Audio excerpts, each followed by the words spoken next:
we would watch it together, and we would text while, like, oh my God, did you see that? Da, da, da, da. And then it got to a certain point where they didn't watch it anymore. And I used to watch it, in the living room. And then I was like, you know what? I'm going to go downstairs and watch it on the big TV. And that's when, you weren't sitting there watching it. You were, on your computer, and you would kind of, you'd look over, and then you finally, sat with me, and you'd ask questions. Who's that? Who's this? And then you decided, well, I have to watch it from the beginning, and you started season 1. And that was a painful trek, going all the way back to season 1, watching it from season 1, episode 1, all the way through. I think I started watching with you in season 7, I think. Maybe. And it's funny because I binged all those seasons inside of, I think, 2 months. Right. And what was so funny was, you figure it had been 7-8 years since I saw it. So there were things that I really didn't remember, because it was one of those things where once I watched an episode, I never watched it again. I didn't go back and it's a good thing I binged it, because if I had to suffer through that whole season walkabout with Terminus and everything, if I had to suffer through an entire season like that, I would have stopped watching the show. And again, I think that you have people who maybe didn't start watching it at the beginning and did what you did and binged because it kept their interest, because they knew, oh, well, the good stuff is coming. Right. Well, and then I did the extra homework, and I went out and I read on the Walking Dead Wikipedia right, the summaries for every single one of the comics for every edition of the comics. That was actually, so before... Was it before? No, because I think I started reading the comics. You were reading them first, because you were reading the compendiums first. Right, I was reading, because I had 2 of the compendiums. So I got up to, the Glenn stuff. So I knew that was coming. And again, what was nice was there were certain things that were happening that I knew about, but I didn't know about, and things like that. And that's how a lot of the fans were, because there were a lot of fans that went back and started reading the comics or had read the comics to begin with and now wanted to see the show. So it was nice when there were things that were different to kind of keep you on edge. Yeah. And then, of course, you have the whole Glenn thing where everyone's like, oh, this is when Glenn goes. And then all of a sudden, Abraham goes too. And you're like, what? Well, and, to the show's credit, they didn't pop his eyeball out like they did in the comics. That was Glenn. That was Glenn. Popped his eyeball right. out. So that's where a lot of people were like, nope, I'm done, because now... But I think that was good, because then at least you didn't have a full blueprint of... And that was the thing, it was to watch ahead. It stuck pretty close to the comics up till that point, and that was where the big diversion started happening. And that's where you had the divide of people. You started out with characters in the show that weren't in the comics. Right. You had character development with, like, Carol that was completely different. Mm-hmm. And that was freaky, the interaction with her and Rick and his wife. And that was weird stuff in the comics. Right. You didn't get any of that stuff. Mm-mm. And I think ultimately it's funny, characters that didn't make it, either didn't exist in the comics or didn't make it very far in the comics, wind up being the ones that are there in the end. That lived, in the end. And are getting their own spinoff. Right, and now are getting their own spinoff. So, yeah, kind of, I think you still had a lot of people that watched, and, but again, because it's broken off into a couple of different, spinoffs, it's not going away anytime soon, obviously. From what we've seen.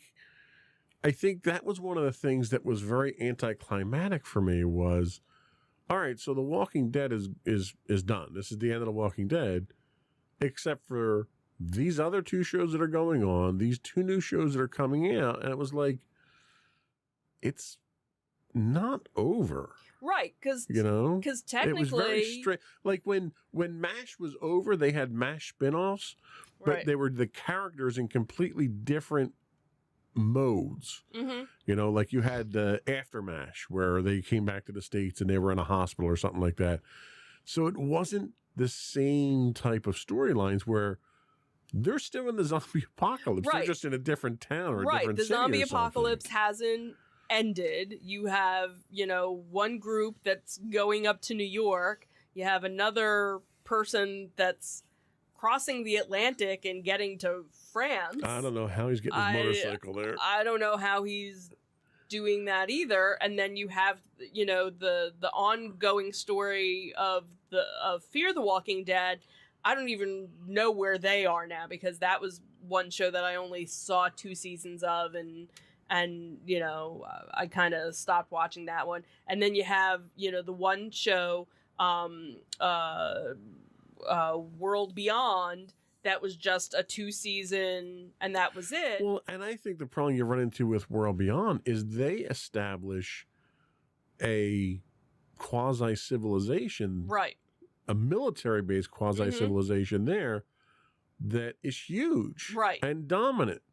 And you've yet to see that really spill into any of the other ones. Right. It spills yet- a little into The Walking Dead with the Rick and stuff like that. 'Cause Right. You see Because now character that's crossover there. right. So now we're gonna see. So really, kind of World Beyond was setting up the Rick and Michonne. right. Now, from what we knew, the Rick storyline, because we knew Rick was still alive. They hadn't. They had alleged that he was still alive. Right. Everything that had been planned was supposed to be a bunch of movies. Right. Well, now the movies got scratched, and now it's going to be a series. A limited series. Right. So now we're going to find out, okay, so what the heck happened? And obviously, we know it had something to do with the military operation that was part of World Beyond. So that was kind of like World Beyond was really setting up the whole Rick and Michonne storyline, Right. With that. The whole going to New York thing, we don't know why that was happening and why the two people, They got to have Kurt Russell show up as Snake Plissken to really make it work. That would be funny. But that's the thing is, why is it Negan and Which they don't establish by the end of the season finale. Right, because Series the finale. only thing that we find out from the series finale is Rick and Michonne are, basically that was it. We don't know why Daryl is going to France. We don't know why, Negan and, why can't I think of her name? Maggie, thank you, are going to New York because we know, at the end, Negan is married. He has a kid on the way.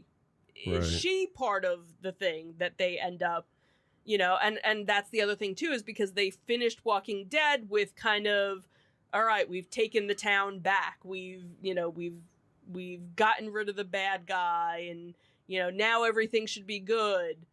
So why does everybody need to go off? Right. Right. Like you finally are in a good place. Why you leave?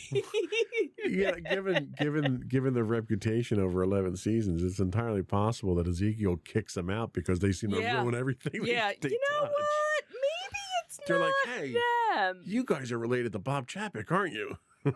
You need to get out.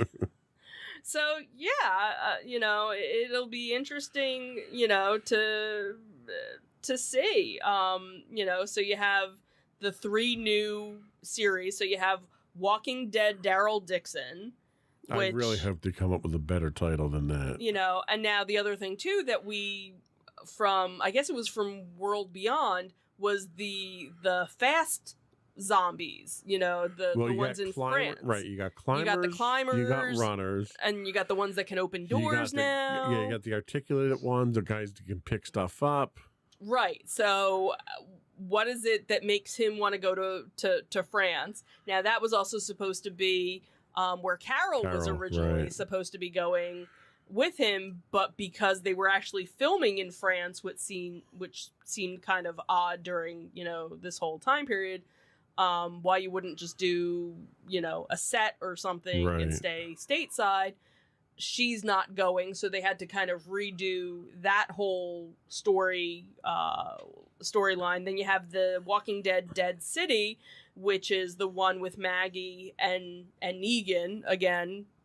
Very odd Lauren couple. Cowan, who, by the way, is from Cherry Hill, New Jersey. Right, she was born in Cherry Hill, our New neck Jersey. Of the woods. And then obviously we have the currently untitled series, which will feature Rick and Michonne, which they kind of hinted at that during the last episode of The Walking Dead. Plus, you have the returning of Fear the Walking Dead. Right. World Beyond, again, was just a 2-episode thing, two seasons, and that was it. So, yeah. So, Walking Dead's over, but long live the Walking Dead. Long live the Walking Dead. So, yeah, we'll see where we wind up with it. Yeah. We'll see if they're worth watching moving forward. Mm-hmm. So we're going to take another quick break. We'll be back, and we're going to talk about some of the things we've been doing as far as pop culture-y, seasonally type stuffy stuff. We'll be right back.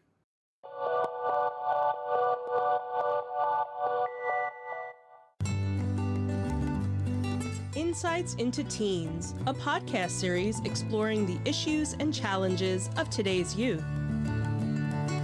Talking to real teens about real teen problems. Explore issues from braces to puberty, social anxiety to financial responsibility. Each week, we talk about the topics concerning today's youth. We look at how the issues affect teens, how to cope with these issues, and how parents, friends, and loved ones can help teens handle these challenges.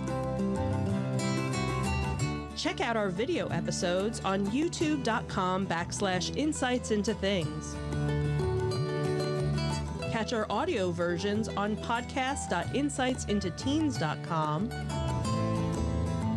or on the web at insightsintothings.com.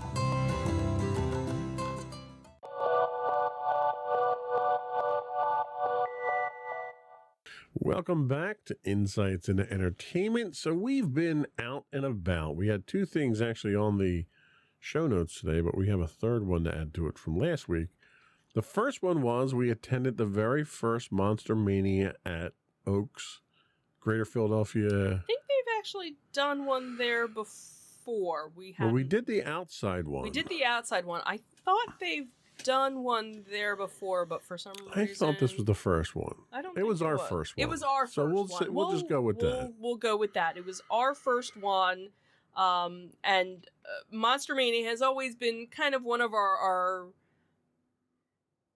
local conventions that we're not married to it. We don't go to it every time. We were going kind of like, maybe we'll go. The biggest problem with Monster Mania was the venue. Yes. Because they would do it in Cherry Hill. They would do a Maryland version as well. And the problem with the Cherry Hill is that it was at a nice hotel, but unfortunately, hardly any parking, very crowded area. They did finally start kind of spreading it out throughout the years, but again, just in general, you were even on top of each other. Right, even pre-pandemic, you were very much on top of each other, and parking just not being, and I always felt bad for anybody that was actually staying there as a guest and had no idea what was going on. I think I told you years ago, I had a friend of mine who he had a cousin or somebody who was attending a wedding reception the same weekend. Oh, jeez. And they come down off the elevator and they're getting ready to go to the wedding reception and wherever the ballroom was. And all they see is all these people dressed in horror costumes walking out to go to the convention. It's like, I guess that makes a heck of an impression. Yeah. So, so it's one that we didn't always go to because of the venue and knowing, oh my God, it's going to take us forever to find parking. Well, and it was also a little high price for the experience. Right. We never really attended the panels, and it was always a pain and they to really get through didn't there. have too many panels. They would do a couple screenings, a couple of shows, and that was really really it. So this time they were doing it at Oaks, which is probably our favorite venue of all the venues. One, because it's very spacious. Whatever we've been to has not felt crowded. We've done RetroCon there. We did the Greater Philadelphia. RetroCon. We did the Greater Philadelphia Expo there. And now we can add Monster Mania as well. One, free parking, tons of parking. And it's such a big venue that they usually have more than one event going on at a time, and you don't feel like there's more than one event going on at a time. The good news is, because they had such a good turnout, they are going back to Oaks next year. We did do, during, I guess it was last summer or before the summer, last May, they had done an outdoor, it was basically a flea market. It was like a sweat lodge. It was a sweat lodge.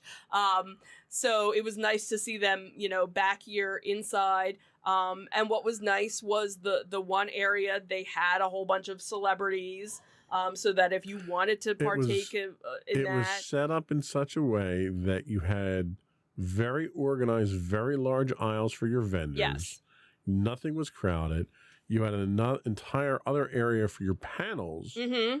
With plenty of seating. Right. You And didn't it have was, to sign up for any of them. You could right, just and walk all into the panels were, it was actually open air, so, if you happen to be walking by, it was like, oh, Right. so-and-so's speaking. We're like, oh, well, Then we'll they sit had down the for a little celebrities bit. in the back room. They had the food off to the side. It was so well done. I mean, of all the conventions that we've gone to, I think it was probably one of the best layouts that they've had of Yeah. all the conventions we've gone to. Yeah. I was very happy with the experience. I was very happy with the fact that I wasn't elbowing people left and right. Plenty of space. Very well done. We'll definitely be going back. And again, like I said, they've already booked it. They signed their contract. And the number of vendors. They must have had, 30-40% more vendors there than they do, because you can house that many there. Right. They couldn't house that many in Cherry Hill. Yeah. So definitely, if you're a fan of the monster conventions, this is definitely one that Even if you're a fan of just pop culture, because of the increased number of vendors, it wasn't just horror stuff. Right. Which was really nice. Yeah. And they have, a couple of, other vendors there, selling coffee and pickles and other things. Yeah, but you had sci-fi there. You had typical pop culture. You had movie stuff there. Right, because you always, you had toy vendors there. Right, because you usually always get a vendor who not only has their sci-fi or their horror stuff, but they have their other stuff, as well. So before we move on to the next one on the list, let's talk about what we did this weekend, since we're on a convention kick. Sure. So for our second year in a row now, we have gone down to Maryland and gone to Ocean City Comic Con. You found out about this a couple of years ago through a coworker whose husband happens to be one of the organizers of it. He also happens to be a local artist down there as well. And that's how he got involved with it. Right. So that's how he got involved with it. So last year was the first year that we went. We made a weekend of it because we don't live that close to and we had so much fun. I broke a rib down there. So so much fun. Didn't have that much fun this time around. Yeah, thank goodness. But what's nice is they do it around this time of year. And there's other things going on during the time of year. So if you do want to make a weekend getaway, there's other things to do.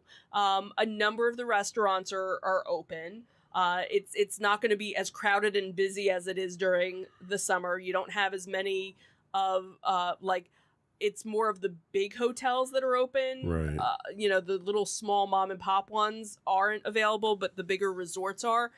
There's one of the resorts that partners with the Comic Con. So if you book through them, you get a discount. The Grand Resort and Spa. Right. Even though nothing with the spa is open during. No, nor is it particularly grand either. So.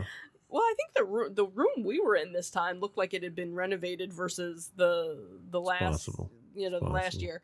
But Winterfest is going on at that time. SantaCon, you can do a pub crawl with a bunch of drunk Santas. And SantaCon was going on that weekend as well, where I don't know if they do it on purpose, but SantaCon was going on last year the same time, so that was kind of interesting. The boardwalk, a bunch of the boardwalk stuff is open. As long as you're not hungry, you're not going to get food on the boardwalk unless you just want fries. But they're not open terribly late, so you can't do the convention till 5:00 and think, oh well, now I'm going to go to the boardwalk for a couple of hours. So you do have to kind of look to see what time places are open to. We tried 2 new places to eat. Absolutely. And both were really good, so we would highly recommend that. So again, for us, it's about a 2.5 hour ride, and makes a nice little weekend getaway. So this year they actually expanded the show floor. They had 30% more space here. They opened up a back room.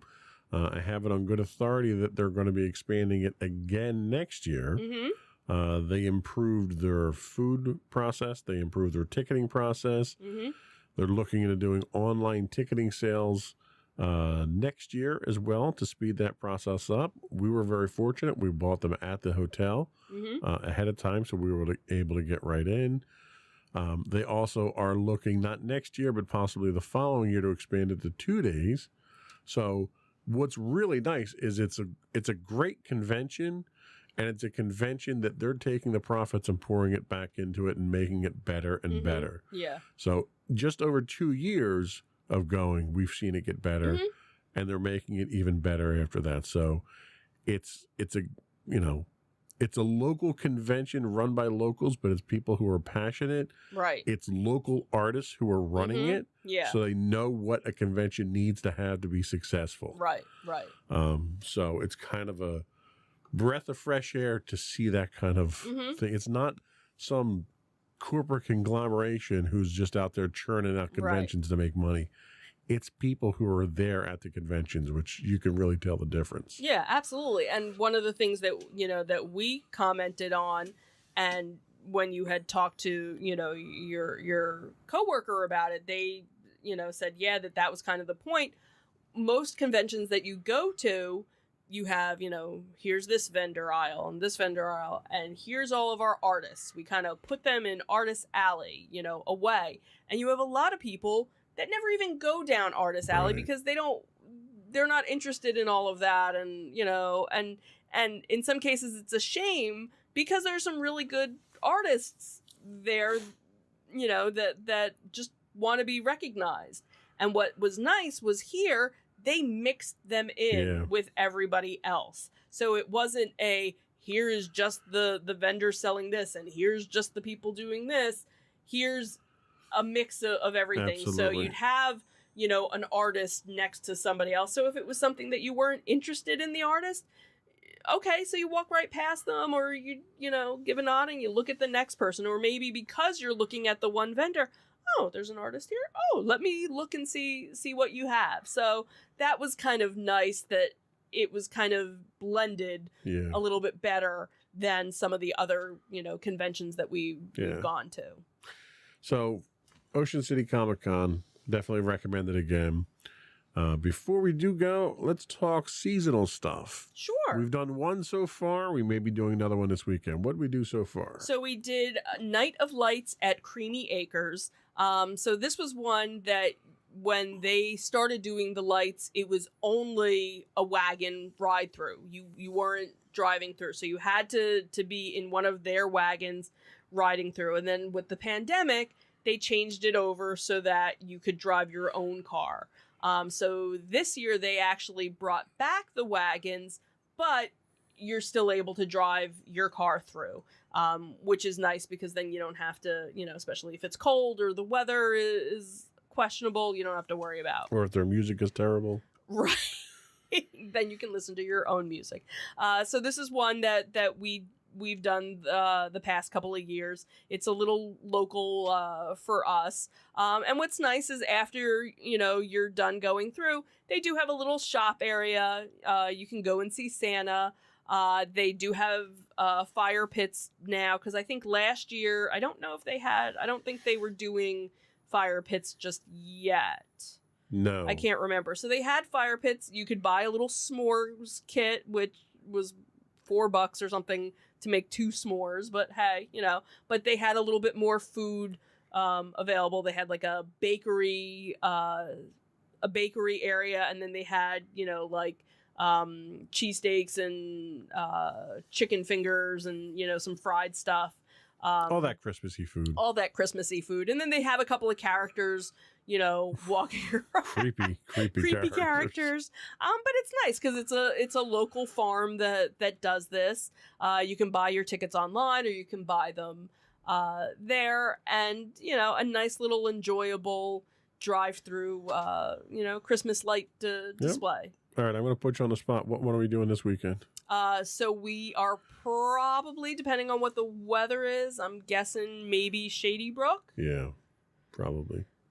We also are fortunate enough that Diggerland, which they happen to do a drive-through one as well, so maybe we'll give them a try. Well, and Shady Brook is probably the biggest in our area. That one's up in Bucks County, right, Pennsylvania.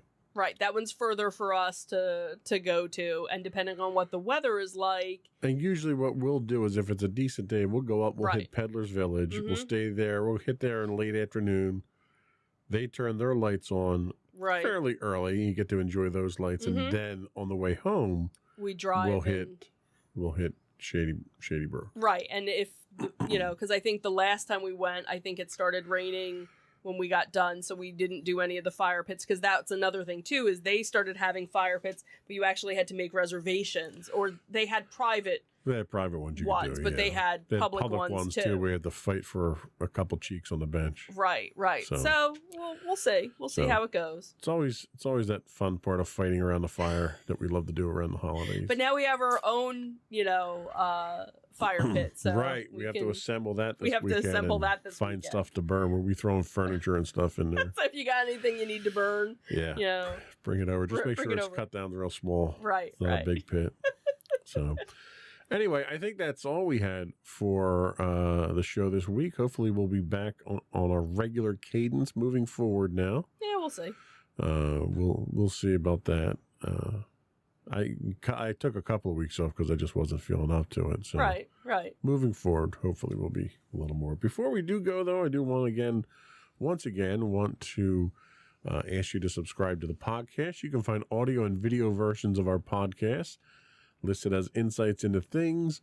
We're available on Pandora, Castro, Stitcher, Podbean, Buzzsprout, any place you can find a podcast these days. You can also find this show listed as Insights into Entertainment as well on your podcast listings. Feel free to email us, write into us at comments@insightsintothings.com. Hit us up on Twitter. We do accept DMs if you want to send some over with suggestions or just feedback on how we're doing. You can hit us at twitter.com/insights_things. I'm stealing all your lines here, aren't I? Yeah. Sorry. It's okay. You're next. You do the rest. So you can also find us on Facebook at facebook.com/insightsintothingspodcast. You can find us on Instagram if I ever decide to post there again, on instagram.com/insightsintothings. But obviously the best place to go would be our official website, which has links to everything that we do, and that is insightsintothings.com. That's it. Another one in the books. Have a good week, everyone. Bye. Bye.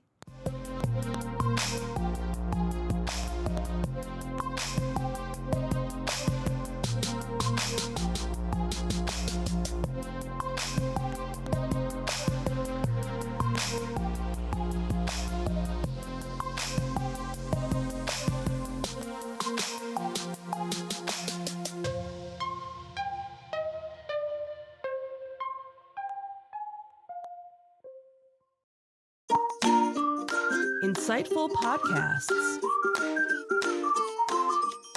by informative hosts.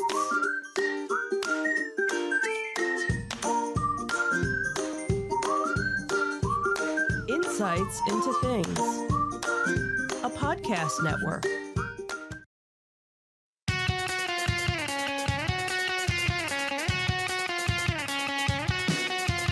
Welcome to Insights into Entertainment, a podcast series taking a deeper look into entertainment and media. Your hosts, Joseph and Michelle Whalen, a husband and wife team of pop culture fanatics, are exploring all things from music and movies to television and fandom. Welcome to Insights into Entertainment. This is episode 147, Disney Dissected. I am your host, Joseph Whalen, and my patient and understanding co-host, Michelle Whalen. Hi, everyone. So what makes you patient and understanding for this episode, dear? I don't know. I'm kind of confused. It's because you were patient and understanding with me when I was down in Disney. Oh, okay. I thought that's what it was, but I wasn't completely sure. I didn't divorce you while we were away, that is true. So. And welcome back to the show, by the way. You did take a couple of episodes off while Sam sort of stepped in for the topics he wanted to do. Yep. So this is your first time back in the studio recording for almost 2 months now, isn't it? I can't even remember because I did an Insights into Tomorrow episode. Right. You stepped in for him. We kind of filled, swapped.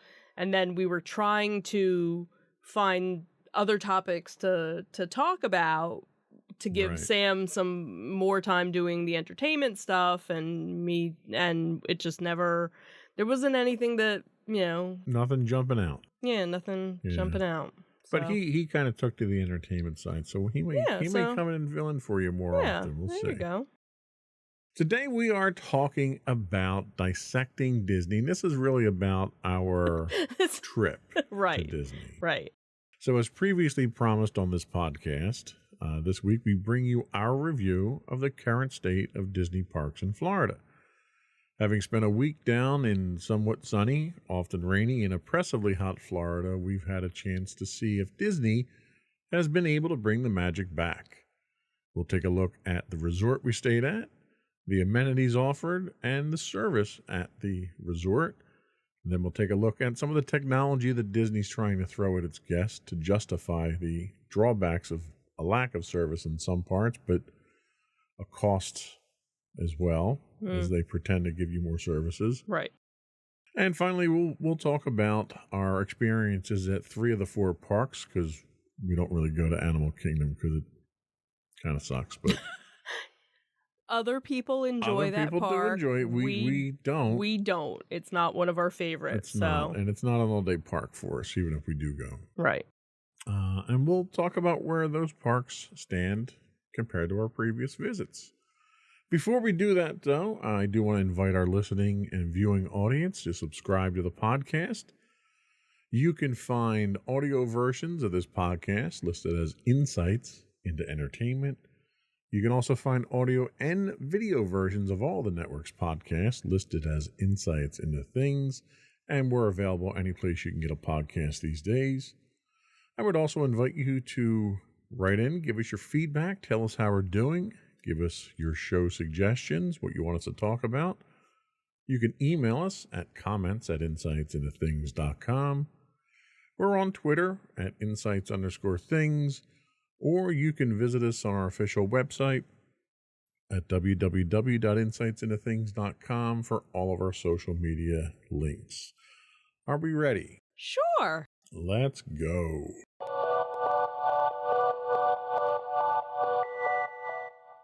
So the resort. So this was our first time back since COVID hit. It's been over 2 years since we've been back. Tried to take it kind of light. We didn't go overboard on this time. We actually did sell our DVC in the interim since our last time down. Correct. So we weren't staying at a DVC resort. We stayed at All Star Movies. Correct. So what was your first impression of the resort itself? Overall, I really didn't notice much of a difference. One of the things that they've been pushing even before COVID started was getting you to do online check-in in advance of your reservation so that you didn't have to go to the front desk for check-in. And again, like I said, that's been something that was going on before COVID even happened, because we would normally do that where we would check in a couple of weeks beforehand, and then usually once we got down to the area, we would get a text message saying our room was ready and we could just go to our room because we already had Magic Band. So there was no need to go to get a key or anything like that. So that was still in place. So again, we didn't go to the front desk. Basically, the only thing that we checked in with was security. Once we first got there, showing our ID, they basically, yep, you're here. And, we kind of went on our merry little way.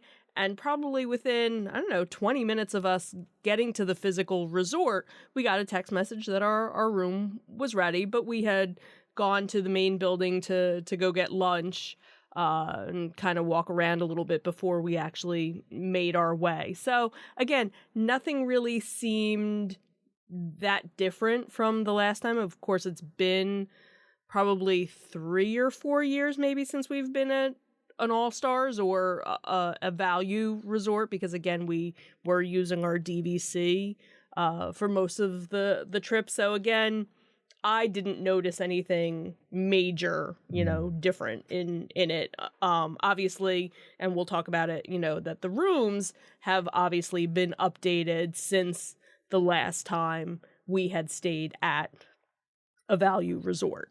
Yeah, and that's really the biggest thing I think that I noticed about the resort was they pulled out all the carpeting because it was always themed rooms. It was always some kind of, print carpet on there that was relevant to the building that you're in or whatever. Right.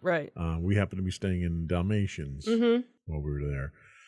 But they pulled it out. You had all hardwood floors. You had all brand new furniture. Correct. You had really what was an innovative approach to furniture where you had a convertible bed. Right. You had sort of a Murphy bed that when the Murphy bed was up, it was actually a table. Right. So and it was so funny because I think the first time we went to convert it, we were like, what do we do? Like there were no instructions when all you really had to do was just pull it down. So you just had to make sure that the table was cleared off. What was nice about it was the use of space was much better than it had been with two beds in there. Yes. The problem is that when we come in, me specifically, I come in with lots a load of technology.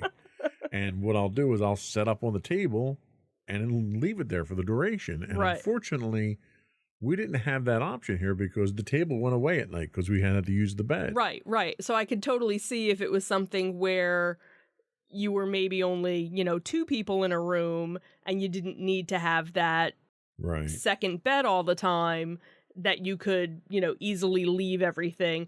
But I could see for anybody that had 3 or more people, you would always have to transform your room or just leave your bed down, but then you didn't have the table space. So that would have been a nice thing if they had something where they had like a flip down table attached to the wall. Yeah, like an IKEA style table. Right, where you could just flip it down and this way put the chairs, because you still had 2 chairs. Right, you had to do something with the chairs from the table. And that was what was so funny, was like seeing other rooms, what people did with their chairs. Now the other thing too that we had was you rented a scooter from an outside company, so we had it in our room. So that kind of ate up some of the room in some of the surface room of the hotel room.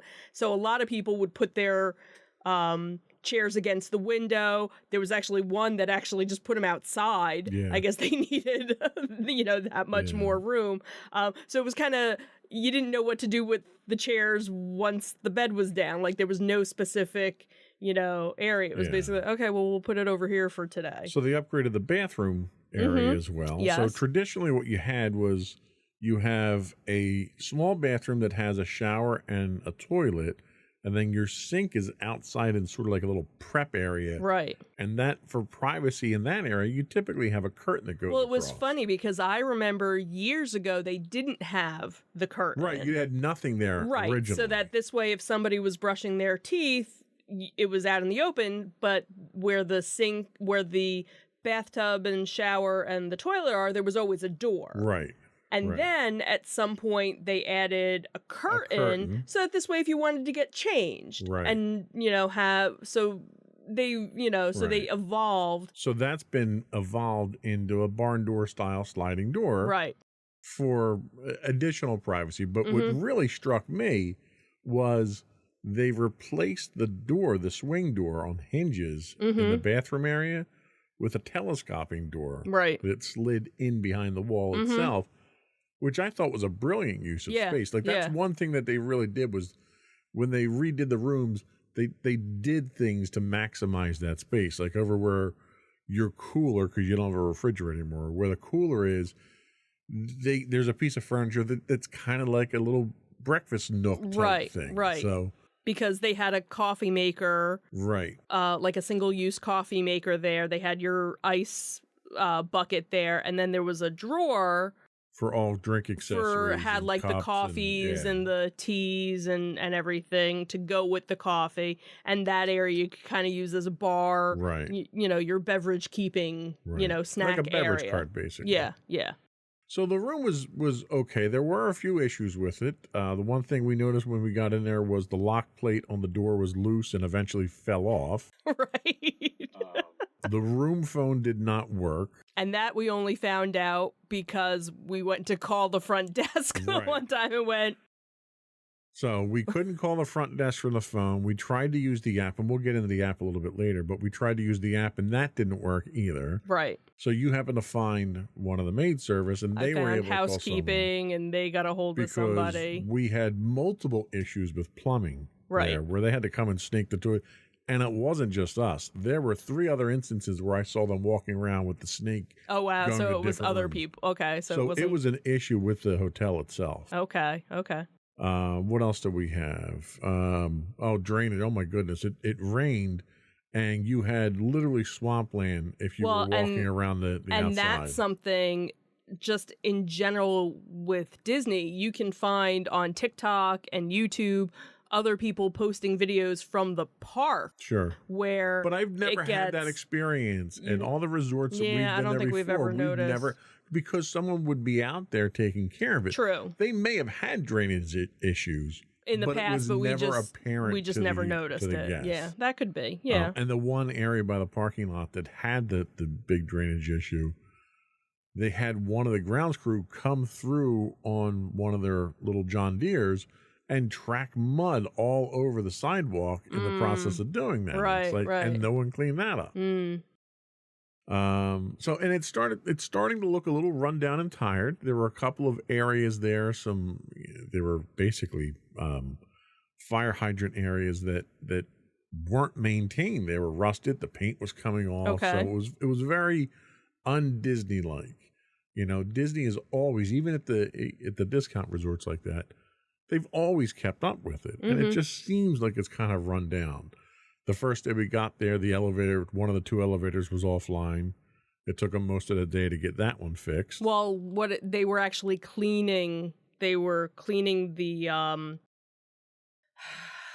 don't know what you call it, on the top where they had like plastic panels covering the lights, because when we had gotten up to our room or down, I don't remember, I ended up seeing the maintenance, and they were basically just cleaning. So there wasn't anything wrong with the elevator. They were actually just cleaning it. I see.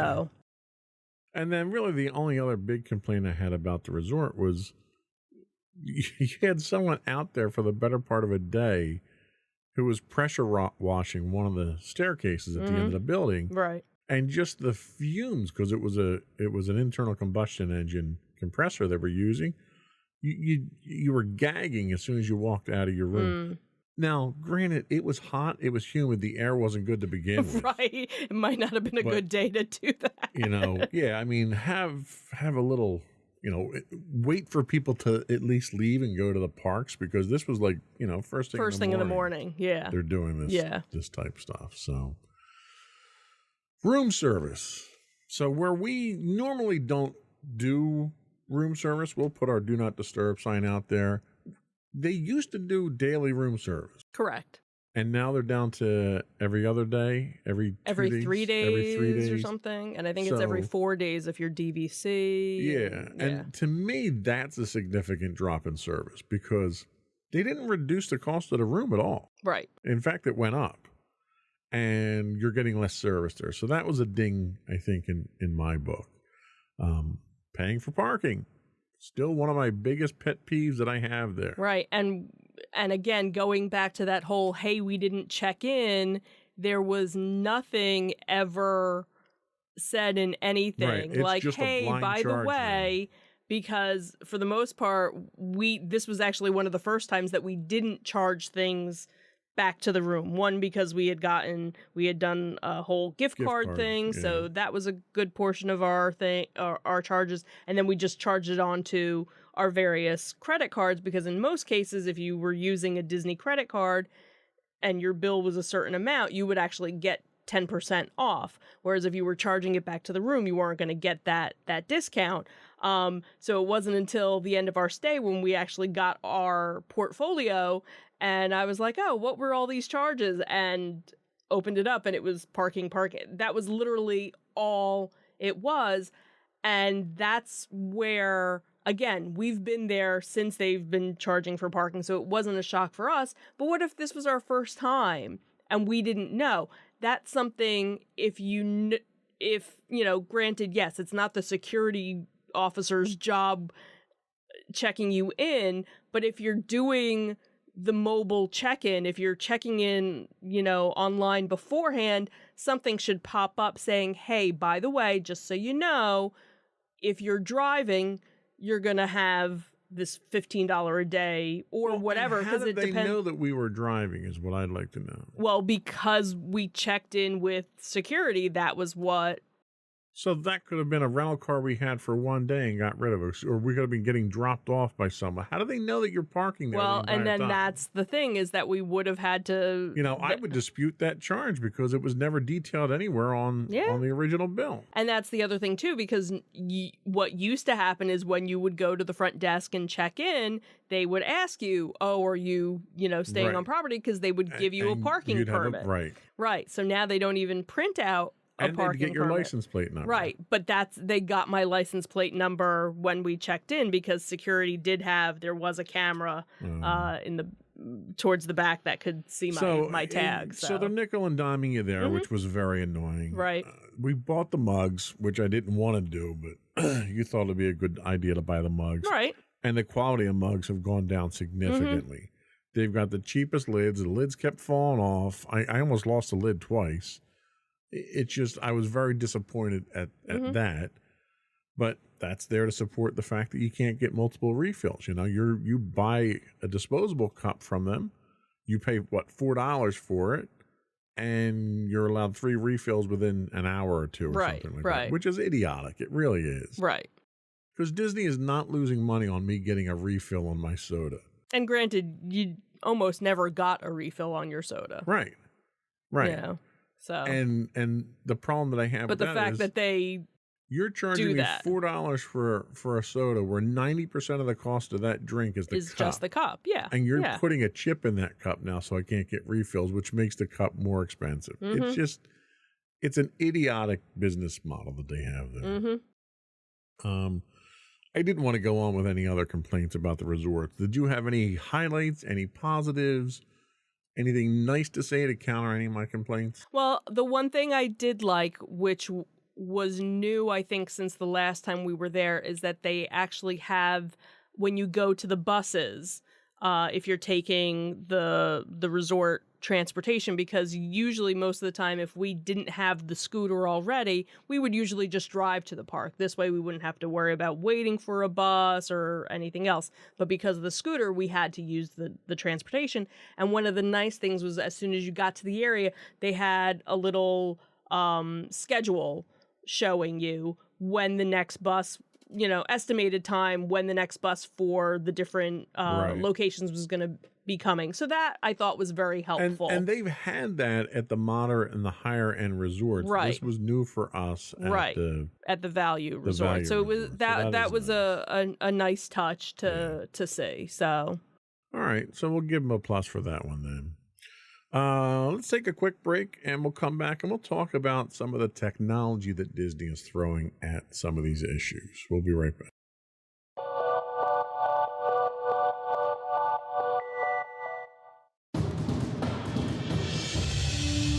For over 7 years, the Second Sith Empire has been the premier community guild in the online game Star Wars: The Old Republic.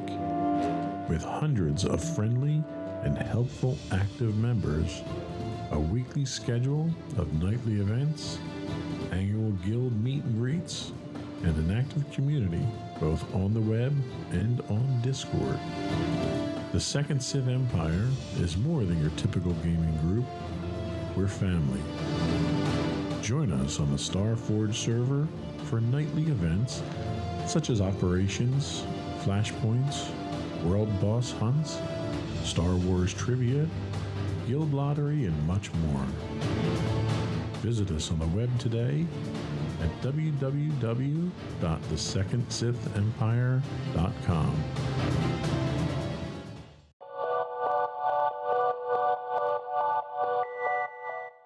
Welcome back to Insights into Entertainment. Today we are dissecting Disney.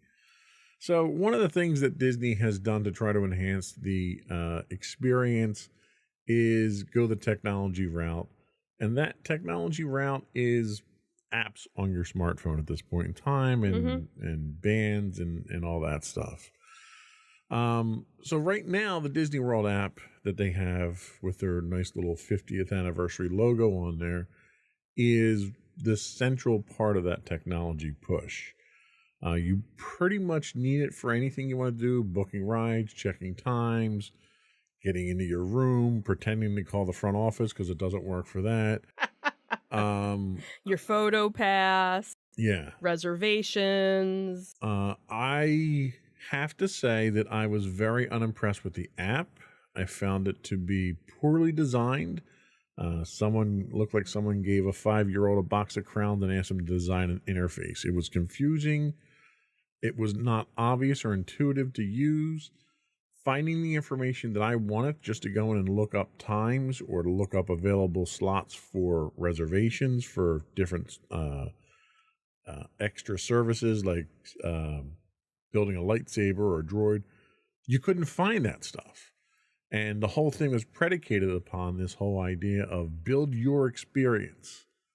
And in order to do that, you pick the things you want, and that's all that you saw. If you ever wanted to stop outside of that, you had to go back through the entire wizard and reset all your settings in there to see anything. And I thought it was a terrible experience. Right down to the point that you bought one of the new Magic Band Pluses. And what happened with that? Tell us what happened with that. So I wasn't going to buy the new Magic Band, but the last day we were in a park happened to be the Magic Kingdom, and at Magic Kingdom they had a Haunted Mansion one. So of course, me being the Haunted Mansion person that I am, all right, fine, I'll get it, just to have it, whatever. And we charge it while we were in Hall of Presidents. You had already bought one and you had no issues getting it to sync up. Everything was fine. I go to sync it up and I get an error. And I try and go through again, and then it tells me that the app has a bug and to uninstall and reinstall the app to try and fix it. I do that, doesn't work. I try taking, because there's a QR code, so first I try linking it by the wireless link. That didn't work. Then I tried taking a picture of the QR code to do it that way. That doesn't work. Then I even tried entering the code manually. Which is a challenge considering how small those numbers are. Right.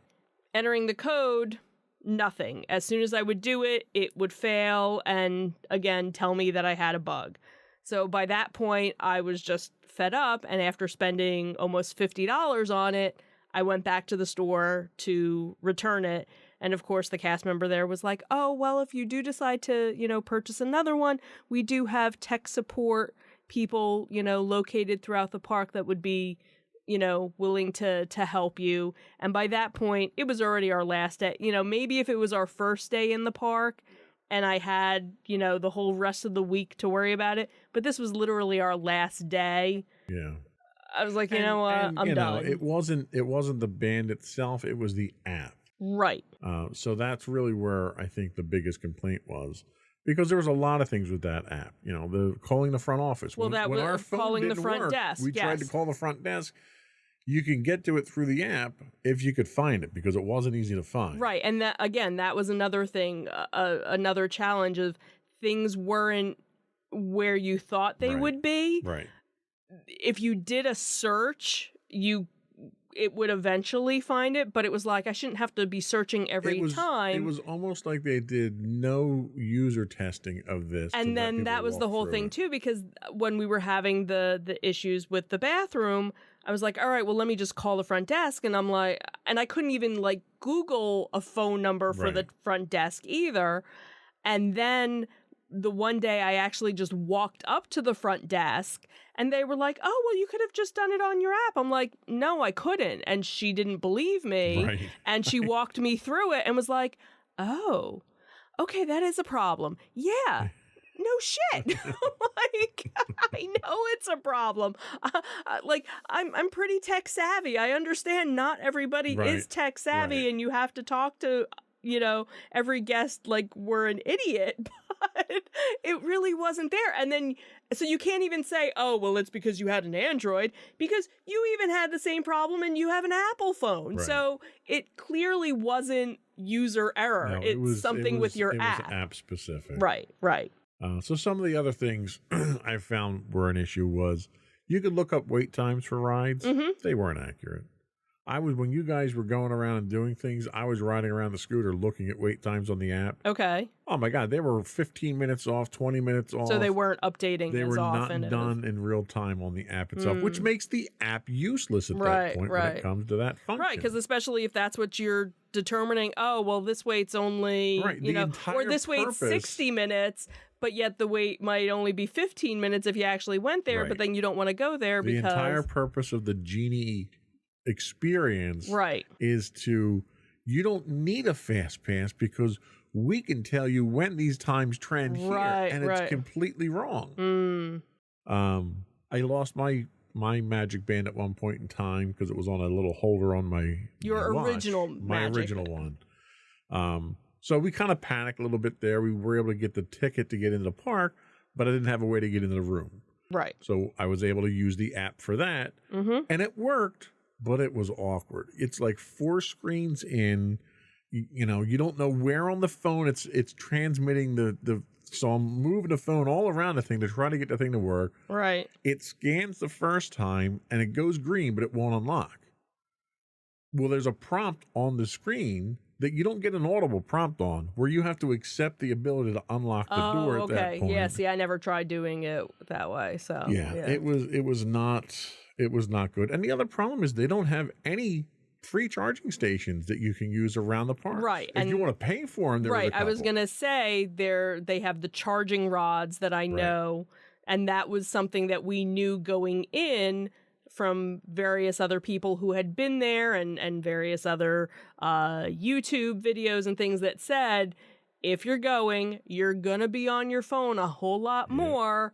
Make sure you have some sort of battery backup so that you can charge your phone. And honestly, there was only, for me, there was one day that I had to charge my phone, but I really didn't even need to. But that was also because we really weren't using the phone as much. Well, and we'll talk about that in a second, too. Yeah. And the last big complaint that I have about the app is they have this device where they're tracking the vast majority of people because you're dependent on it to use the park. Mm-hmm. And they're not using the data. We wind up outside waiting for a bus. It took us almost an hour to get a bus when the entire line was full waiting for buses. How are you not using this? You're tracking these people. Right. And you're tracking them for the purpose of taking a picture and tying it to their account. Mm-hmm. How are you not using that information to dispatch buses? Right. Or crowd control for different rides? Like, I don't understand why you would have all this information and then not use it for a constructive purpose. Mm-hmm. They're using it to try to sell you stuff, and that's all they're using it for. And that's a huge insult to the guests. No, I agree. Especially when it comes to the end of the night where everybody is tired, everybody is cranky. Yep. Why you would have all these empty buses. Now, granted, maybe you didn't have enough bus drivers, but maybe that's what you need to plan, is that you always know at the end of the night you're going to have a rush of people wanting to get out. Why not put that extra and in the past, staff? They've had instances where you've had cast members at the bus stops. And the cast members are calling in the dispatch saying, I need a bus for this resort. Right. I need a bus for this resort. They didn't have that. Right. And they didn't need it because they have the technology. They just chose not to use the technology. Yeah. So let's talk about that massive scam that is Genie Plus. Oh, Genie Plus. So tell us how much we paid for that and how much we used it. So we paid $15 per person per day that we were in a park on a regular park ticket. So we only went to the park for 3 days, but the one day was the Halloween party. And because of it being a special ticket event, you don't use Genie Plus on that day. So we only had to pay for Genie Plus for 2 of the days that we were in the park. So $45, so $90 total for the 2 days for the 3 of us, because each individual person has to have it for however many days. And since we hadn't used it before, we figured, you know what? Let's try it. Let's give it a try and see if it makes a difference or helps us out. We took one for the team so we could review it for the podcast. Right. And granted, there are lots of pros and cons. You know, there were a couple of friends of mine who had used it before, and they said, oh, it takes a couple of days to get used to it.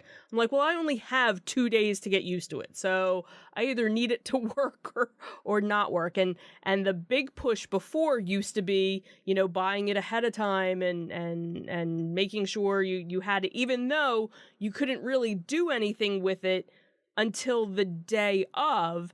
And now there's some other changes that they're making to it. And again, I'm not really 100% sure of what they all are because we're not there anymore. So I'm not really paying attention as to what those changes are. But I know one of the major changes was that you didn't have to purchase it until that day if you wanted to get it. So doesn't make again, it worthwhile. Right. So how many rides did we get on using that system? Okay. So in Epcot, which was our first day, we did the Remy ride with it. We did it with that, or was that with the virtual queue? No, the only thing that the virtual queue you could do with the virtual queue was the Guardians of the Galaxy, and that we didn't get. And that I woke up at 6:45, so because they had a 7 o'clock and a 1 o'clock for the virtual queue. And I got up at 6:45 to try and get a 7 o'clock. And by 7 o'clock... Well, we already knew the virtual queues were broken. Right, so that was... So we got one ride in Epcot? Well, we technically had 2 because we ended up getting Soarin', and then you didn't want to go on Soarin', so we canceled it, and we ended up doing the single rider, which we didn't know was available. Well, that's another thing I want to talk about, but when we get to the parks. So we did have one, but then since you decided not to go on the ride and they had that available, we used that in place of it. So we had gotten rid of that, and then that was when we made the Remy reservation, because the other thing too is when you make the reservation on the Genie Plus now, you can only have one at a time. Right. And then once the time frame starts for that reservation, or that lightning lane, that's when you can make an additional lightning lane through your Genie Plus. All right, so we paid $15. We paid $30. Well, $45. $45 because I didn't go on Remy, so I'm not counting myself for that. So for $30, you went on one ride in Epcot for $30. Mm-hmm. And how much did we pay for park tickets? More than $30. $120 maybe? I think it was about that. I don't remember what. So $30 for one ride. Mm-hmm. Then we did Studios. How many rides did we get on with Genie Plus with that? We did. Maddie and I did Toy Story Mania with it. We did Mickey and Minnie's Runaway Coaster with that. What else did we do? We didn't need it for... No, we did use it for Smuggler's Run. For the second run through. For the second run, because again, we did the Solo Rider. The solo rider. So we got 3. Did we get a 4th one? I think we only got 3. Okay. So we got 3 with that. So that's now $60 for 4 rides. Mm-hmm. Was it worth it?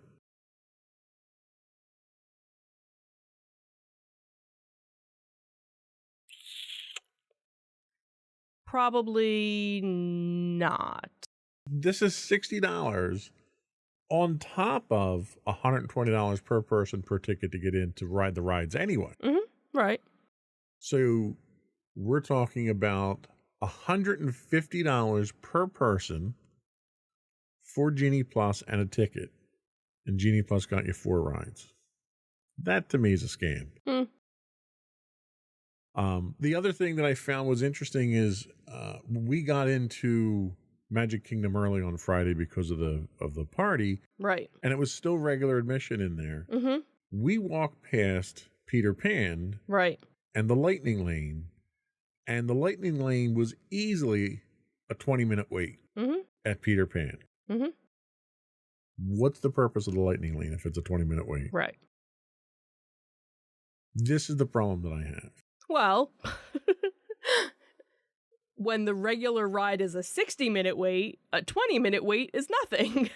But again, still, yes, we know. That's not Lightning. I'm sorry. Right. I understand that. Lightning is I walk in and should be able to get right on the ride. Right. Especially when I'm paying for it. Right. What rides were not eligible for Genie Plus? I don't know if there was anything besides Guardians of the Galaxy. Well, Guardians of the Galaxy, because that was the virtual queue. Right. So you could only do virtual. Was Rise of the Resistance one you had to pay to get on, or was that eligible with Lightning Plus? I think it might have been, because I think what they do with their certain big ticket rides, you know, kind of their e-ticket rides, is they offer the additional pay for me. Right. Lightning Lane, and there's so many of those that they put out, and then there's so many regular lightning lanes, and so here's where the real scam is. Oh, yeah. So pay $15 for Genie Plus, unless you want to go on this other ride, and then pay another $15 to get on that ride. Right. And it's not always $15 because depending they on change the rates based on right, the time of year. So it could be $20 to go. Okay. But all the ones that we saw where they were an additional fee. So like the Guardians of the Galaxy, we didn't get the virtual queue. But now they didn't. So with that, it was only virtual queue or paid Lightning Lane. There was no standby, meaning you couldn't just go and wait for 2 hours on a line to get on the ride. Thank God for that. Right. So it was either you got in the virtual queue for free, or you paid $15 to get a time spot. Comparing the scam of Genie Plus to FastPass. Oh my God. There's no comparison between. Okay. I think that ends the argument on that one then. Right. There was, I personally didn't. Now, if we had done a full Magic Kingdom day, I could see Magic Kingdom. Well, the problem I have with that is you can only reserve one at a time. Right. And you have a 1 hour cooldown after you've either canceled it or used it. I don't think we did. In the app, you do. Because I was actually able, because the one... Might not have been on canceling, but... I don't know, because there was one that I had one reservation, and I actually had the next one, and it was actually overlapping, because the one was from like 1 to 2, and the next one was from like 1:30 to 2:30, and I was actually surprised that it... Well, then they may have changed that. Or it could have been a fluke. I had a work colleague that was down there 2 months ago and said that was one of the problems they ran into. So maybe that was something that... So let's move on from Genie Plus, because if I stay on that, my blood pressure's going to go up. Real quick, before we go to break, Magic Band Plus. Okay. Is it worth the price? It was about $50 with tax. I wouldn't have done it.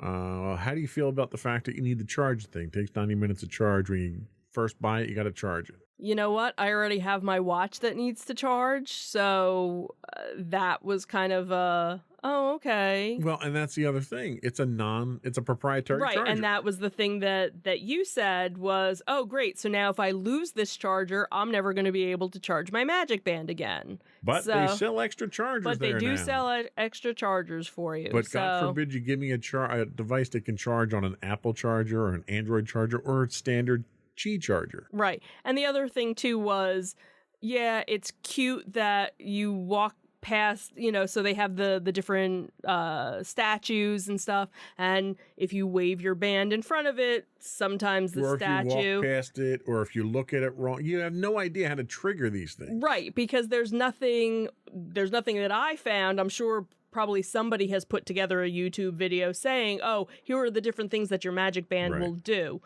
And the thing is, they've been doing things like this for years. Back when they had the 100th anniversary, the 100-year anniversary or the 100th birthday for Walt Disney, they had these special pins that you could get. Right. And when you would go on certain rides, the pins would light up. Or if you were watching the fireworks, they'd light up.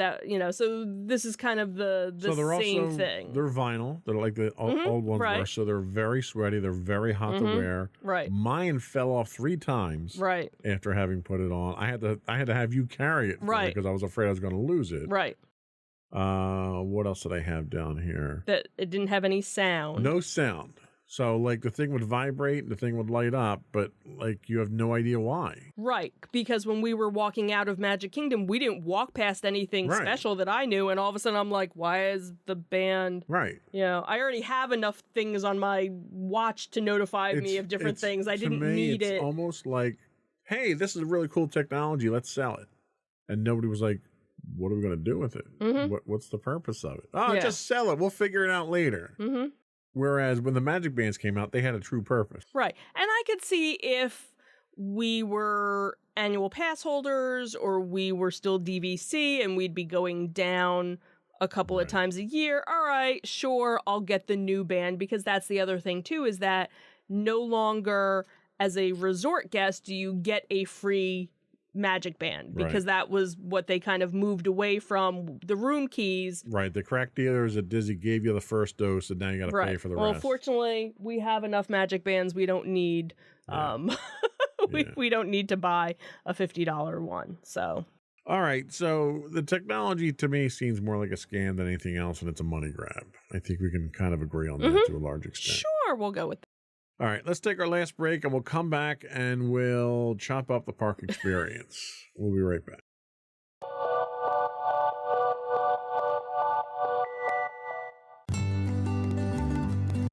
Insights into Teens, a podcast series exploring the issues and challenges of today's youth. Talking to real teens about real teen problems. Explore issues from braces to puberty, social anxiety to financial responsibility.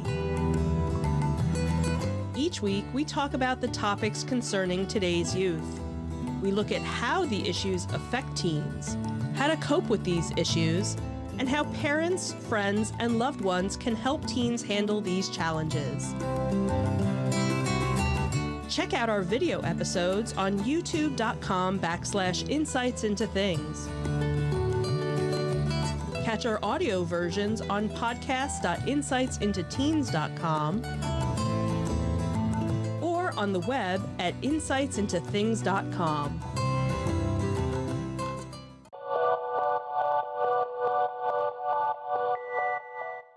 All right, we're back bitching about Disney parks. Here we go.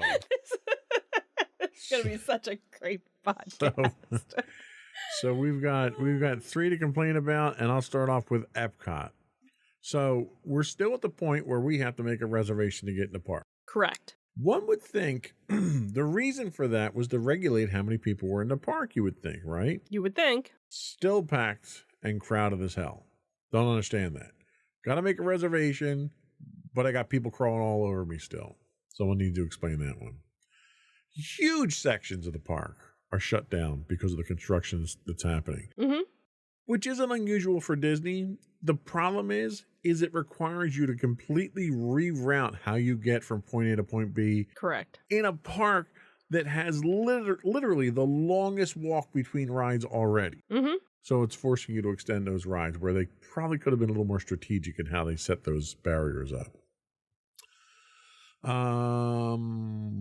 Oh, and the fact that you have to order ahead for food now because you can't even stand in line to buy food almost at any of the restaurants, the quick serve restaurants. Well, we actually didn't run into any problems with any of the quick serve. They were still okay, good. We were still able to.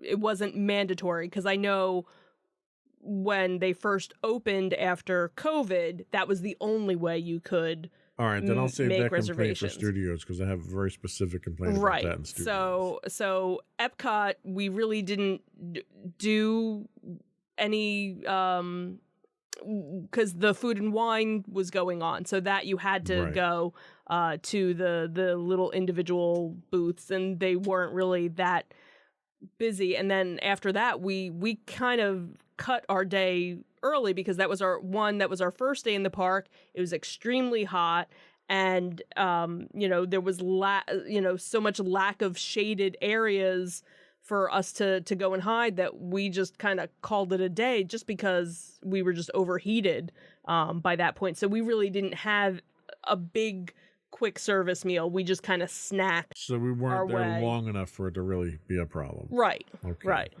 So then we go to Hollywood Studios. Again, crowded. Don't know why. The restriction to the quick serve I had a problem with here because it was hot. Normally when it's hot, I'll go into the ABC commissary just to cool off, sit in a corner somewhere, relax. Couldn't get in if I didn't have a food order. They literally had bouncers sitting outside the entrance, not letting people in. Right.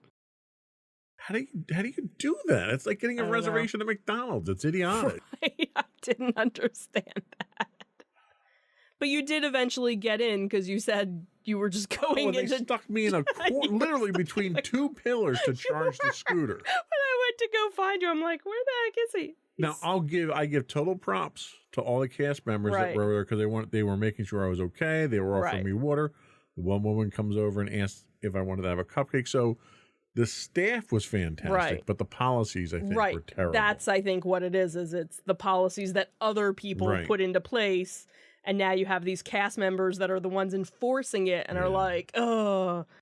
So the other thing that bugged me was I was very much looking forward to going to Galaxy's Edge, going to Doc Ondar's, and shopping and buying some of the unique stuff. And they didn't have jack in there. Right. Not only did they not have anything cool, new, or interesting, they had a 20-minute wait in line to look at the lightsabers that they had in the case if you wanted to buy something. A 20-minute wait to spend $200 and some dollars. Yeah, that is crazy. That's ridiculous.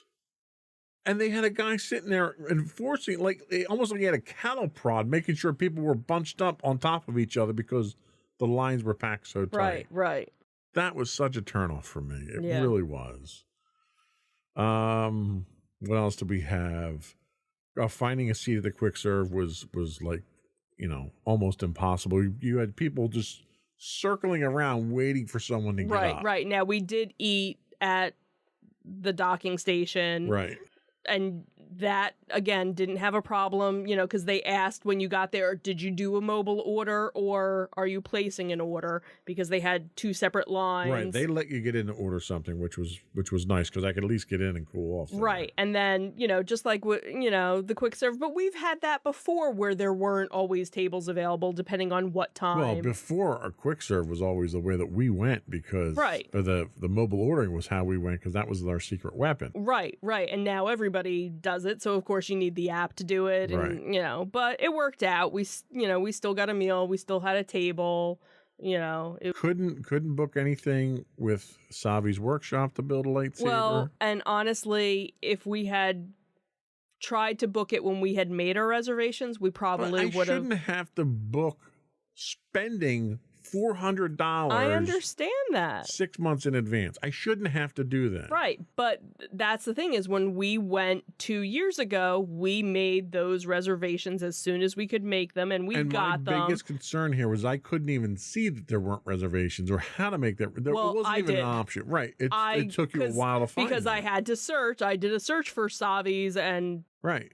Again, it was a whole secret thing because if I didn't know what to call it, I wouldn't have been able to find it. There was nothing obvious. Again, you had to search, but you had to know what you were searching for. So there were far fewer character interactions at Galaxy's Edge this time than the last time. Mm-hmm. Everywhere you looked, last time we were there was a character you were bumping into them left and right. Right. There were 2 or 3. Kylo Ren and some stormtroopers. Right. That was and about at one point in time, Chewbacca and somebody else was up on a platform somewhere. Oh, see, I didn't even see them. You couldn't interact with them. They were basically up there just waving at people like it was a parade float. Right. Well, that even happened when we were in Epcot. Pooh Bear was behind a fence. Oh, yeah. You know, they stuck him out in the sun. The poor Pooh Bear. Man. He was melting, I'm sure. Yeah. So. The other issue I had was solo rider times, not single rider. It was solo rider at Smuggler's Run, which I thought was funny. Right. They don't publish them. Right. You didn't know. The only way we knew it was a 5-minute single rider line was because we overheard someone say it. And we're like, excuse me, how long is a single rider? And they're like, 5 minutes. I'm like, all right, let's go. Right. And like one other person did the same thing.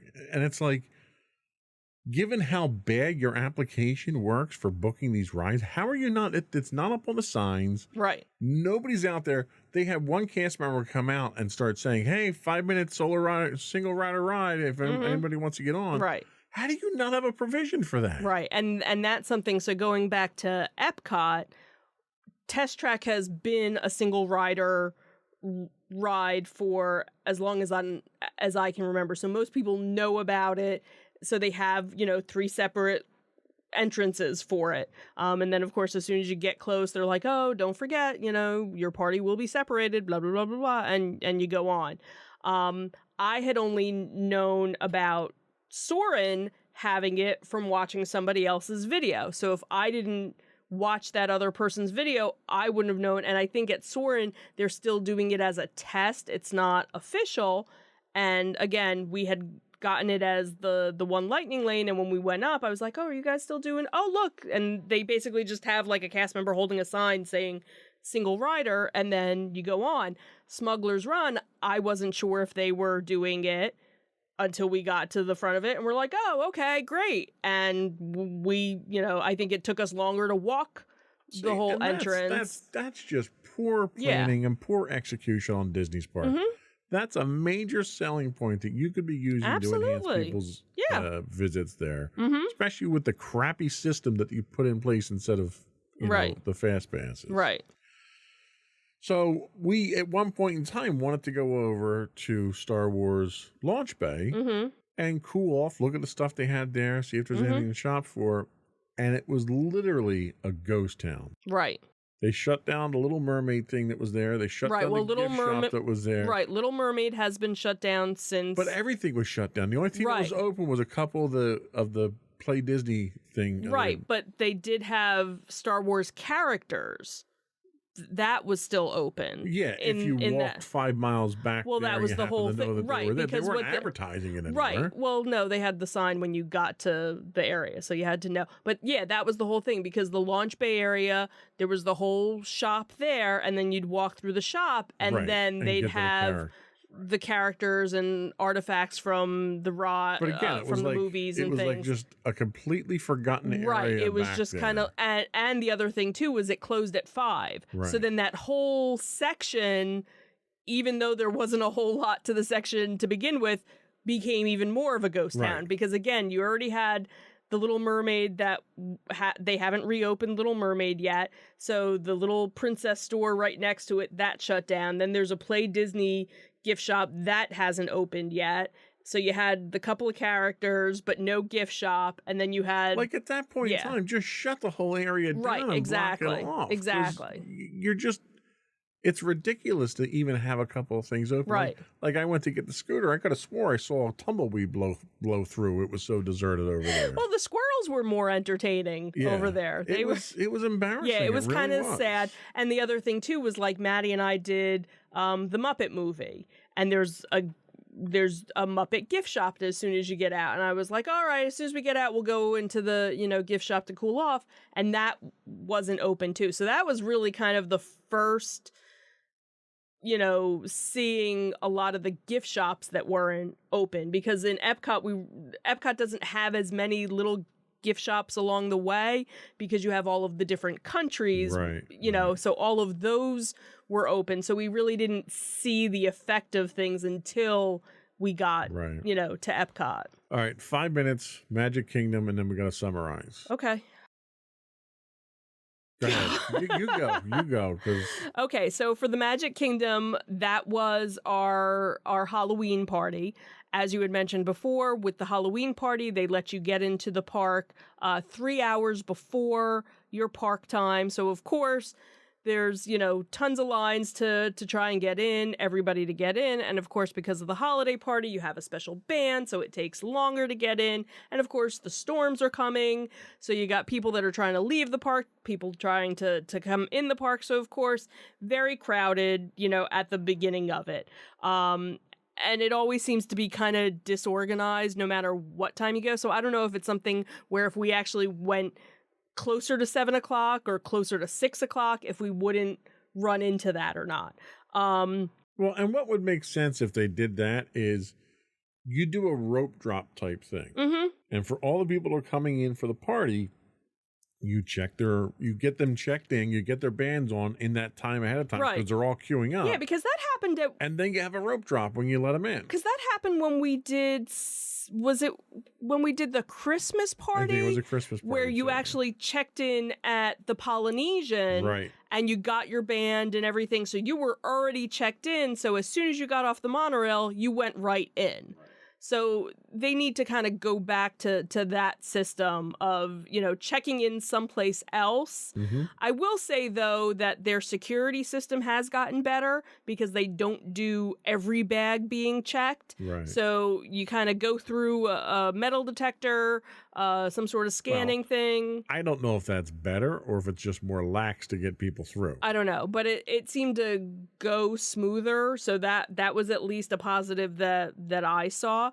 But obviously here was another instance. Now, again, don't know how much of it was because it was the holiday party or not. But again, we saw a lot of different shops that were closed. But again, not every shop is always open for the holiday party. Well, and some of the shops we know were closed because they turn them into other things. Right, exactly. And then some rides or certain attractions, they turn over to trick-or-treating areas. The one thing that was bizarre was, because again, they have all these different trick-or-treating sections, and they didn't start handing out candy until 7 o'clock.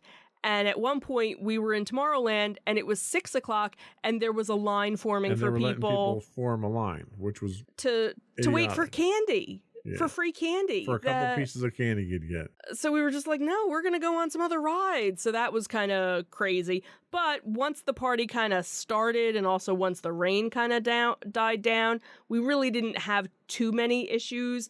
it kind of spread out, because then you have the people, because there are people that go to the party just to go and see the specialty characters that only come out for the holiday party. Right. Then you have people that are just doing the trick-or-treating. Then you have some people that are there to see the special Halloween parade and to see the special Halloween fireworks. So it kind of helps to break it up, because that's when Maddie was able to get on Splash Mountain in 5 minutes. Big Thunder Mountain in 5 minutes. I think Space Mountain was 20 minutes. I think that was her longest wait. Haunted Mansion, I think it was about 20 minutes, maybe even less, for us to get on that. So let's summarize before we leave here. Sure. Give me a score, 1 out of 10, 10 being the highest of your overall Disney experience. Give me that artificially high score you're going to give me. 7. Really? Wow. I would not have thought it would have been that low. Really? Yeah. You would have thought I would have given it higher. I thought you would have been an 8 or a 9. Ha ha! I'd probably give it about a 5. Mm-hmm. And really my problem was more with management and execution. Mm-hmm. Poor planning, and you can blame it on the fact that they haven't brought all their staff back, whatever you want to blame it on. Yeah. But there's ways to compensate for that. And to me, it was a disappointing experience. The one highlight of our trip, and I think we can both agree on this. Steve from Brooklyn. Absolutely. Steve from Brooklyn. He was so close to restoring my faith in Disney. He was so optimistic. He was the best bus driver we ever had. Mm-hmm. Yep. He was so good, I almost want to use Facebook again so I can follow him. Almost. But Facebook's too evil. Right. So fortunately, I'm already friends with him. And I had been friends with him already, and when he pulled up, I was like, I'm Facebook friends with you. magical experience, and I don't use that term very often for Disney, but that was a magical experience, and I thank him for that. Yes. All right, that is all we had for today, and probably that's more than enough. We kind of cut some of my complaints short because I, do have a heart condition with blood pressure and everything. So before we do go, though, I would like to once again invite our listening and viewing audience to subscribe to the podcast. You can find audio versions listed as Insights into Entertainment. Audio and video versions of all of our network's podcasts can be found under Insights into Things.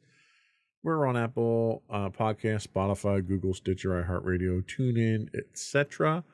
I would also ask you to write in, give us your feedback. You can email us at comments@insightsintothings.com. You can find us on Twitter at twitter.com/insights_things. We do stream 5 days a week on Twitch at twitch.tv/insightsintothings. You can find us on Facebook at facebook.com/insightsintothingspodcast. We're also on YouTube at youtube.com/insightsintothings. We're also on Instagram at instagram.com/insightsintothings. Or you can find all that and much more on our official website at insightsintothings.com. That's it. Another one in the books. Have a good week, everyone. Bye. Bye.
Insightful podcasts by informative hosts.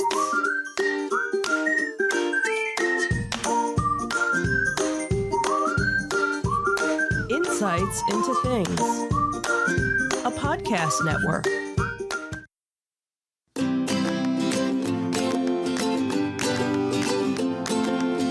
Welcome to Insights into Teens, a podcast series exploring the issues and challenges of today's youth. Your hosts are Joseph and Madison Whalen, a father and daughter team making their way through the challenges of the teenage years.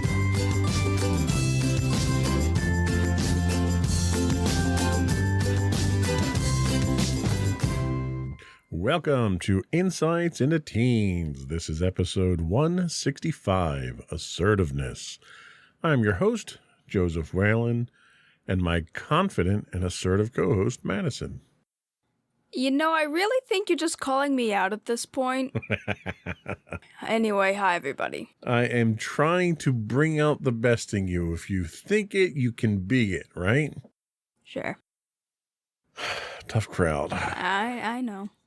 So how was your week this week? A bit weird. Yeah, mine too.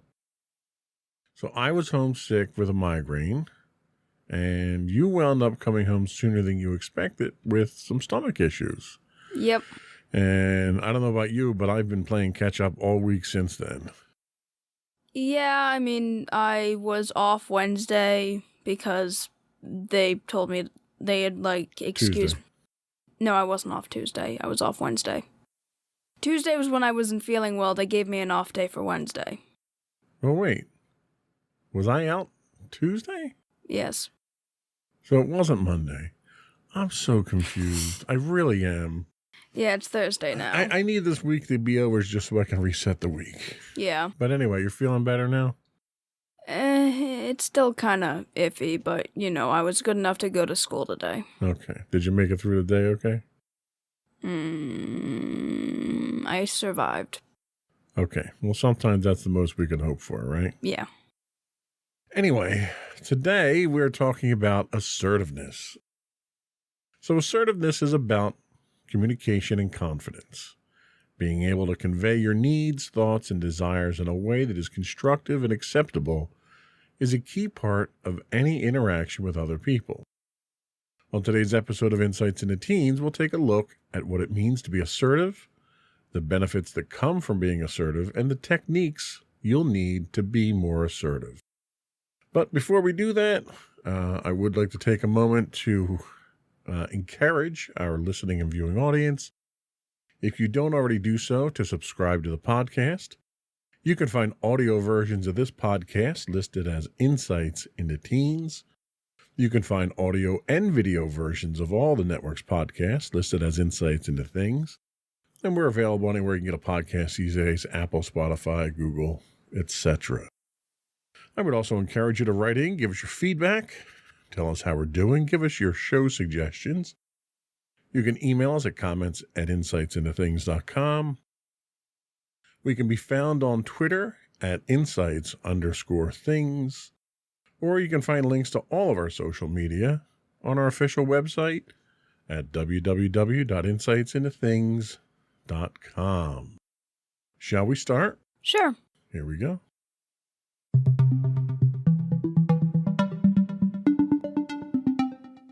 So once again, we're digging deep into the well of kidshealth.org for today's topic. So what is assertiveness? Assertiveness is a healthy way of communicating. That's the bottom line. It's the ability to speak up for ourselves in a way that is honest and respectful. Every day we're in situations where being assertive can help us, like asking someone on a date, approaching a teacher with a question, or doing well on a job or a college interview. Being assertive doesn't come naturally to everyone. Some people communicate in a way that's too passive, while other people have a style that may be too aggressive. An assertive style is kind of the happy medium between these two. So here's what it means to be assertive. It means you can give an opinion or say how you feel. You can ask what you want or what you need. You can disagree respectfully. You can offer your ideas and suggestions, or you can say no without feeling guilty, or you can speak up for someone else. Why being assertive matters. An assertive communication style can help us do the things we want to do. But it goes further than that. Being assertive shows we respect ourselves and other people. People who speak assertively send the message that they believe in themselves. They are not too timid and they're not too pushy. They know that their feelings and ideas matter. They're confident. People who are assertive tend to make friends more easily. They communicate in a way that respects other people's needs as well as their own. They tend to be better at working out conflicts and disagreements, and people who give respect get respect in return.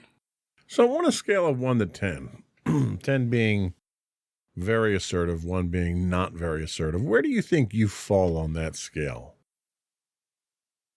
2.5. That's kind of low there. Yeah. Do you think that low level of assertiveness has an impact on the way that people treat you or things, the way you interact with others, or maybe even a lack of opportunities that you normally would have if you were a little bit more assertive? Yeah, pretty much. I've had so many instances recently that have made me realize that, wow, I am not that assertive and I do not speak up for my own needs. I have one of the best things, it's probably not anything to do with me being assertive, but when I was at the orthodontist appointment, I was actually glossed over, they forgot I was there, they jumped over me. So that was fun because I waited for another 30 minutes before they actually started working on me. That was fun. I've had various incidents in school where I've refused to say anything, and really I've also just recently noticed that my general interactions with people, I kind of just apologize for things that I don't think I needed to apologize for, or I just feel weird with people giving me stuff. So, do you know why you're passive? Is it that or why you're not assertive? Is it that you're an overly passive individual? Are you just non-confrontational? Are you uncomfortable talking to people? What do you think is the root cause of your lack of assertiveness? I guess it can technically be all 3 things you listed. I'm not a very confrontational person. I try not to. I don't really think I'd want to, try to confront somebody. That's not really how I roll. I don't really like to talk to people all that much, and I've realized that I also am kind of sort of a people pleaser in a way. As much as I don't want to be as much of a people pleaser as I am, I feel like I can tend to be like that sometimes. So, is it something where you don't stick up for yourself, or you don't feel like you're deserving of the things that you think you should be assertive on? Is it a self-doubt? Is it a confidence issue or a lack of confidence? Or are you just a naturally shy and withdrawn person? Honestly, I do think it is a lack of confidence. We've talked about that on the podcast before, and as much as I'd like to say I'm a confident person, there are just certain things that I'm like, okay, never mind then. Okay. Is this something that you think you'd like to improve? Yeah, seeing the various things that happen and the fact that it'd be real nice if I could be a little more assertive and, at least learn that lesson. I'd really like to find a way to do so. So who in life that you associate with now, or that you spend any time with, who would you think is assertive? Appropriately assertive, we'll say. I guess I'll go with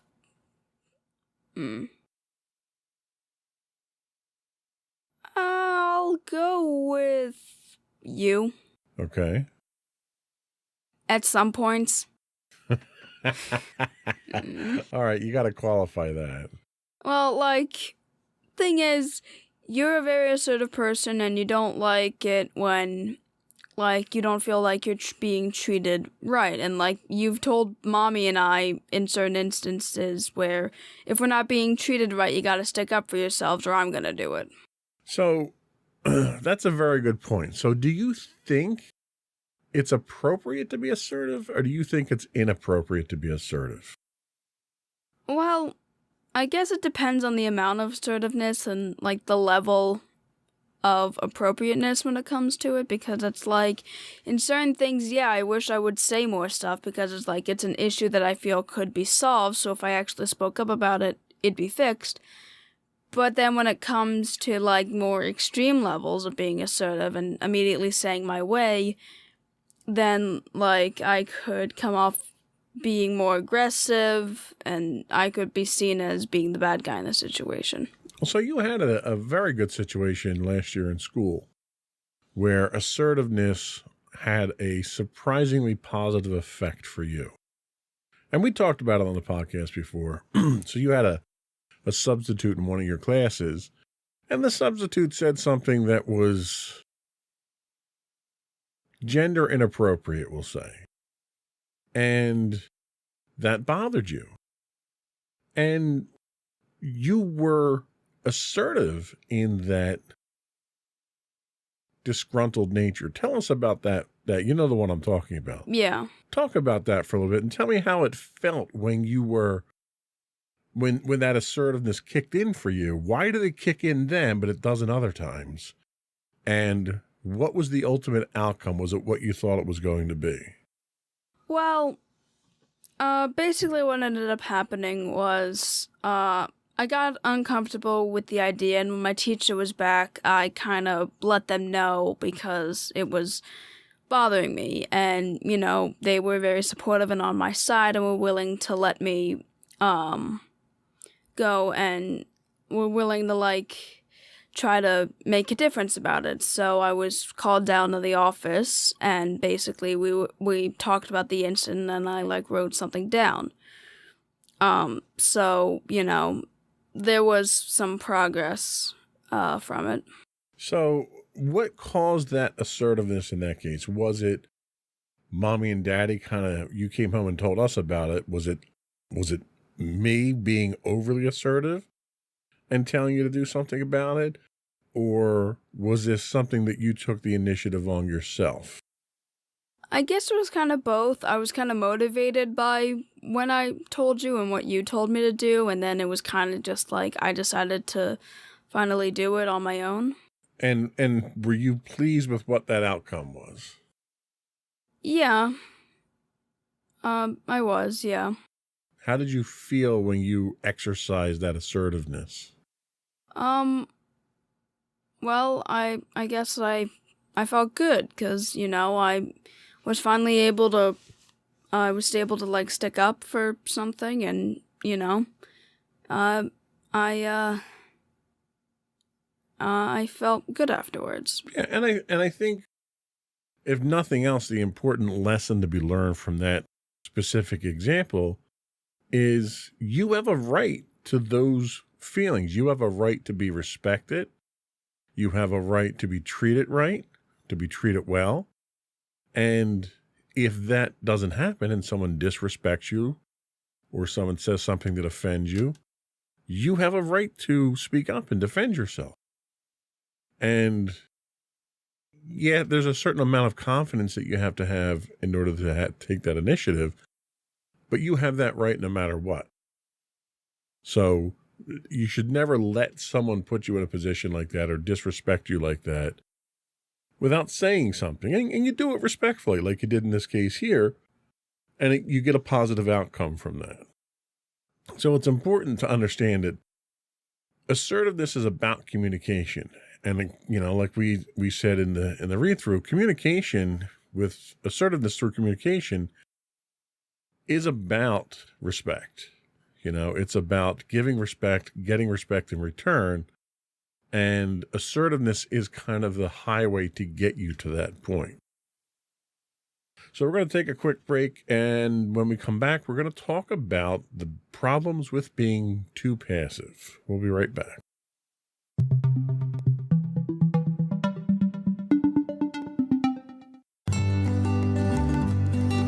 Insights into Teens, a podcast series exploring the issues and challenges of today's youth. Talking to real teens about real teen problems. Explore issues from braces to puberty, social anxiety to financial responsibility. Each week, we talk about the topics concerning today's youth. We look at how the issues affect teens, how to cope with these issues, and how parents, friends, and loved ones can help teens handle these challenges. Check out our video episodes on youtube.com/insightsintothings. Catch our audio versions on podcast.insightsintoteens.com or on the web at insightsintothings.com.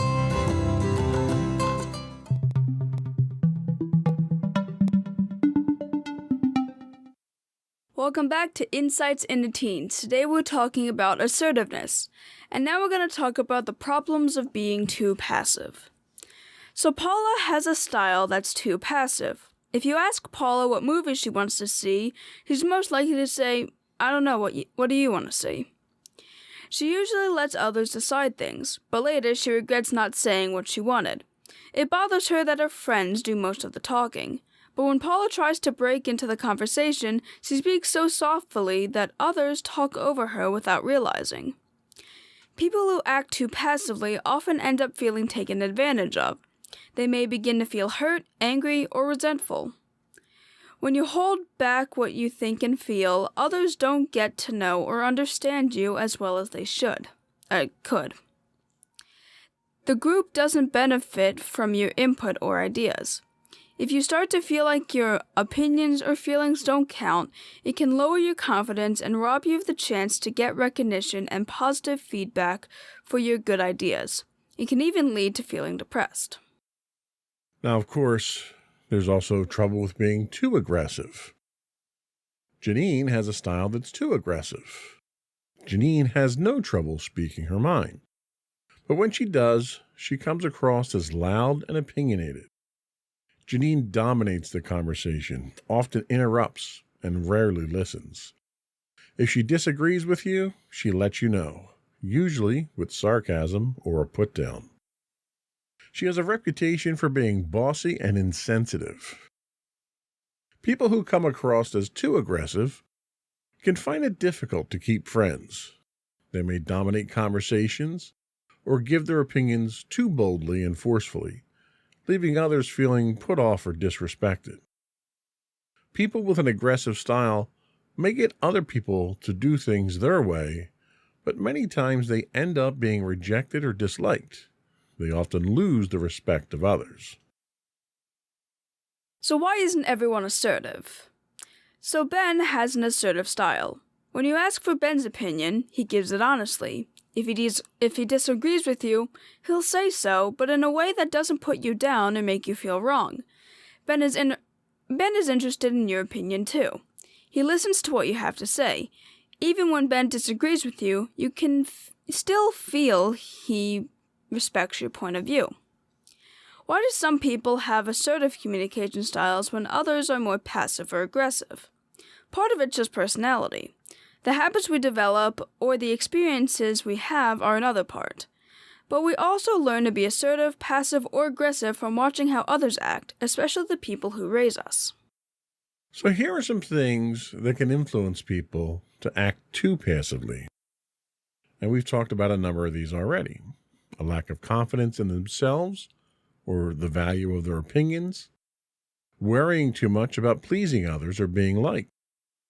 Worrying whether others will disagree with or reject their ideas and opinions, feeling sensitive to criticism or hurt by past experiences when their ideas were ignored or rejected, and not developing the skills of being assertive. Things that can influence people to act too aggressively include being overconfident, focusing too much on getting their needs met and their opinions across, not learning to respect or consider other people's views or needs, and not learning listening skills or how to ask for input from others. So things that can lead people to act assertively or just right include self-confidence, believing their opinions count, their ideas and feelings matter, and they have the right to express themselves. Being resilient, or being able to deal with criticism, rejection, and setbacks. Respecting the preferences and needs of others. Having role models for assertiveness, and knowing their ideas were welcomed or assertiveness rewarded in the past. So it's worthwhile to kind of run down these and just take a look at some of the reasons for acting too passively. We've already talked about a lack of confidence in yourself. Do you value your opinions? Do you think your opinions matter? I mean, yeah, I do have like a value in my opinions, and behind closed doors, like I speak very passionately about what I believe in. So I definitely hold my opinions to a high standard. I would agree with that. You already said you're a people pleaser, so worrying too much about pleasing others or being liked. So the pleasing others part, I think we can certainly check that box. What about being liked? Are you concerned about other people liking you? And is that something that makes you more passive? I mean, I wouldn't mind if people liked me, but I guess they may not be like my biggest concern. Like, I know I can't get everybody to like me, and I'm not like I want to be friends with everybody. So I wouldn't say that's as big of a concern. Okay. What about disagreement or rejection? Do you worry that others will disagree with what you might have to say or might reject you for what you do say when you're assertive? Yeah, I'm kind of scared, especially when I talk to teachers. If I ask them things, I'm like terrified of them saying no. Like, for no real good reason, I guess. I get scared whenever I have to ask my teachers something and, like, it's a yes or no question, because, like, I don't know, I guess I associate no with being a much more negative answer, and I'm just somewhat terrified of it. Well, and let's put things into perspective. These aren't life and death questions you're asking. They're not pass or fail. They're not going to fail you, right? So what's the worst thing that a no could do? The thing that I want just doesn't happen. Right. But if you don't ask, it's probably not going to happen anyway, right? Yeah. So, Wayne Gretzky once said, you miss 100% of the shots you don't take. He was a famous hockey player. Yep. You miss 100% of the shots you don't take. So if you don't ask that yes or no question, it's always going to be no. If you ask it, there's a fair chance it might be yes. So that's something to keep in mind when you're struggling with that. Yeah. What about criticism? Are you sensitive to criticism? Have you been hurt in the past when you've expressed yourself? Were your ideas ignored or rejected? Is that something that's sort of in the back of your mind in these situations? Well, I mean, I definitely think I'm able to handle criticism. As long as, it's proper criticism, I feel like I can certainly handle criticism in a passive way. Having my ideas kind of ignored and rejected, it probably hurts a bit more. So I think that, that hurts everybody's ego and opinion when their ideas are rejected.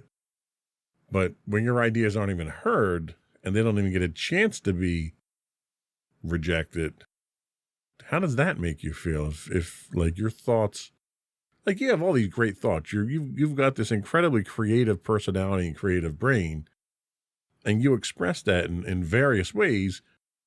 If you didn't express that and you kept that all bottled up inside, doesn't that have its own negative connotations and consequences? I guess so. I mean, like, I really do enjoy creating stuff, and I like having the outlet for it, and I can definitely say that if I didn't have that outlet and it was all just kind of stuck in my mind, yeah, it would probably be pretty negative. Yeah, so I think maybe you exhibit some of the symptoms that we have here, but I don't think any of the things that you exhibit are an impossible obstacle to overcome. So I really think it literally is just about building the skill set for it. Do you exhibit, let's take a look at the too aggressive. Do you exhibit any of these? Are you overconfident? Obviously, that's not going to be an issue in this case here. We're still working on our confidence levels. Do you focus too much on getting your needs met and getting your opinion across? Probably not my needs, because I recently had the development of the stomach problems. I refused to go to the nurse. And like at the end of the day, it was like, yeah, you probably should have gone to the nurse earlier. So it's like, yeah, I don't hold my needs as high as I probably should. Yeah, that we need to work on. How about not learning to respect or consider other people's views? I wouldn't say that. I personally really respect other people's views and opinions, and, you know, I don't like want to not consider them. Like, you and I have our like healthy arguments. Sure. Yeah, I think you're covered on this one here. I think you're just to the point where you're just right for your respect for others and their needs. What about listening skills or taking input from other people? Do you think you're open-minded with that? Yeah, and in fact, I'm actually kind of an outlet for a lot of my friends to kind of talk about stuff with them because I'm a good listener, and asking for my input on others. You know, occasionally I'll show people like work I've done or stuff I've done and ask for their opinion on them. Yeah, so based on this criteria of too passive and too aggressive, you're kind of in the middle, which is kind of where you need to be. So I would probably grade you higher. You said you were a 2.5 on that scale of 1 to 10. I'd probably put you at about a 4. You're probably a little below average, but I think you're much better off than you think you are when it comes to assertiveness, especially when it comes to things that are important to you. When something is important to you and it's something that you believe in deeply, you can be assertive. You're passive most of the time, but there's those few causes that you'll get behind that demonstrate that assertiveness. And again, it's one of those things where it's a matter of practice. You know, I didn't get to be loud and obnoxious like I am now. I mean, you know me, when it comes, especially if we're talking about something Disney and, you know, Disney, my expectations for Disney aren't met. I tend to be overly assertive when it comes to stuff like that. Yep. When it's things where it's protecting my family or it's costing me money or something like that, I tend to be very aggressive when it comes to stuff like that. But that comes with practice. You know, I've had years of practice dealing with that stuff. And in my line of work, I have to deal with vendors all the time. And if you're passive with vendors, it costs the company hundreds of thousands or millions of dollars if you don't do it right. So it's one of those things that took years to get to, but it's definitely a learned, acquired skill. So we just have to practice more. I think you do it when it's important, when it really matters. You're assertive, and that's the most important thing. So we're going to take another break. We're going to come back, and we'll talk about how to be more assertive. We'll be right back.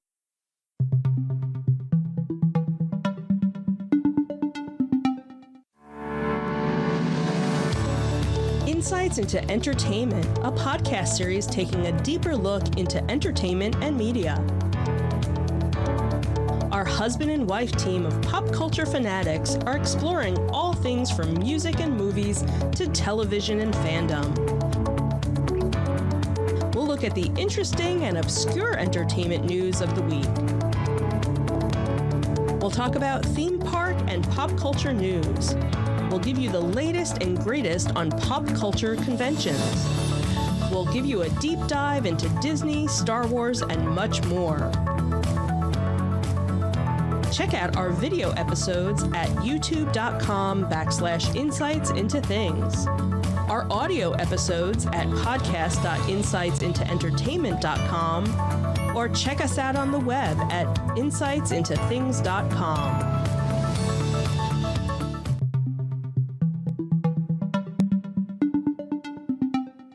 Welcome back to Insights into Teens. We are talking about assertiveness.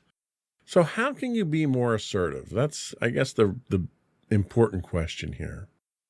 Being assertive is a matter of practicing certain communication skills and having the right inner attitude. Some people are naturally more skillful when it comes to being assertive. Others need a little bit more practice. But everyone can improve, and here's how. Start by considering which communication style, assertive, passive, or aggressive, comes closest to yours. Then decide whether you need to work on being less passive, less aggressive, or simply need to build on your naturally assertive style. So some tips to work on being less passive and more assertive include paying attention to what you think, feel, want, and prefer. You need to be aware of these things before you can communicate them to others. Notice if you say, I don't know, or I don't care, or it doesn't matter when someone asks what you want. Stop yourself. Practice saying what you'd prefer, especially on things that hardly matter. For example, if someone says, would you like green or red? You can say, I'd prefer the green one, thanks. You should also practice asking for things. For example, can you please pass me the spoon? I need a pen. Does anyone have an extra? Can you save me a seat? This builds your skills and confidence for when you need to talk for something more important. When you need to ask for something more important. You should also give your opinion. Say whether or not you liked a movie you saw and why. Practice using I statements such as I'd like, I'd prefer, or I feel. You should also find a role model who's good at being assertive, not too passive and not too aggressive. See if you can imitate that person's best qualities. And finally, you should remind yourself that your ideas and opinions are as important as everyone else's. Knowing this helps you be assertive. Assertiveness starts with an inner attitude of valuing yourself as much as you value others. So to work on being less aggressive and more assertive, try letting others speak first. Notice if you interrupt. Catch yourself and say, oh, sorry, go ahead, and let the other person finish. Ask someone else's opinion, then listen to the answer. When you disagree, try to say so without putting the other person's point of view down. For example, instead of saying, that's a stupid idea, try something like, I don't really like that idea. Or instead of saying, he's such a word that I don't want to say on here, try saying, I think he's insensitive. And again, find a role model who's good at being assertive, not too passive, not too aggressive, and see if you can imitate that person. Even naturally assertive people can build and expand their skills. To work on improving a naturally assertive style, you should find role models who are good at being assertive, not too passive, not too aggressive. See if you can imitate their best qualities. You'll notice this is the same tip we gave for helping with a style that's too passive or too aggressive. That's because we never stop learning. Notice when you're best at being assertive. People behave differently in different situations. Many people find it's easy to be assertive in certain situations, like with friends, but more challenging in others, like with teachers or when meeting new people. In tougher situations, try thinking, what would I say to my close friends? Sorry, I was joking there. Sorry. When you speak assertively, it shows you believe in yourself. Building assertiveness is one step to becoming your best self, the person you want to be. And I think that's an important aspect of things to keep in mind here is the idea of being assertive is about improving yourself. It's about learning. It's about respect. It's about self-confidence. And all those things combined help to make you a better person. Do you want to be more assertive in your day-to-day life? Honestly, yeah. I don't want to be like too assertive to the point where I don't like listen to other people's opinions, but I'd like to be more assertive than how I am now, in which I kind of just like don't mention a lot of my own opinions, and it'd be nice to be more assertive in certain situations rather than just being assertive in only a few. So after talking about this, do you envision situations where your lack of assertiveness may have caused you a disadvantage, or you may have lost out on things because you weren't assertive?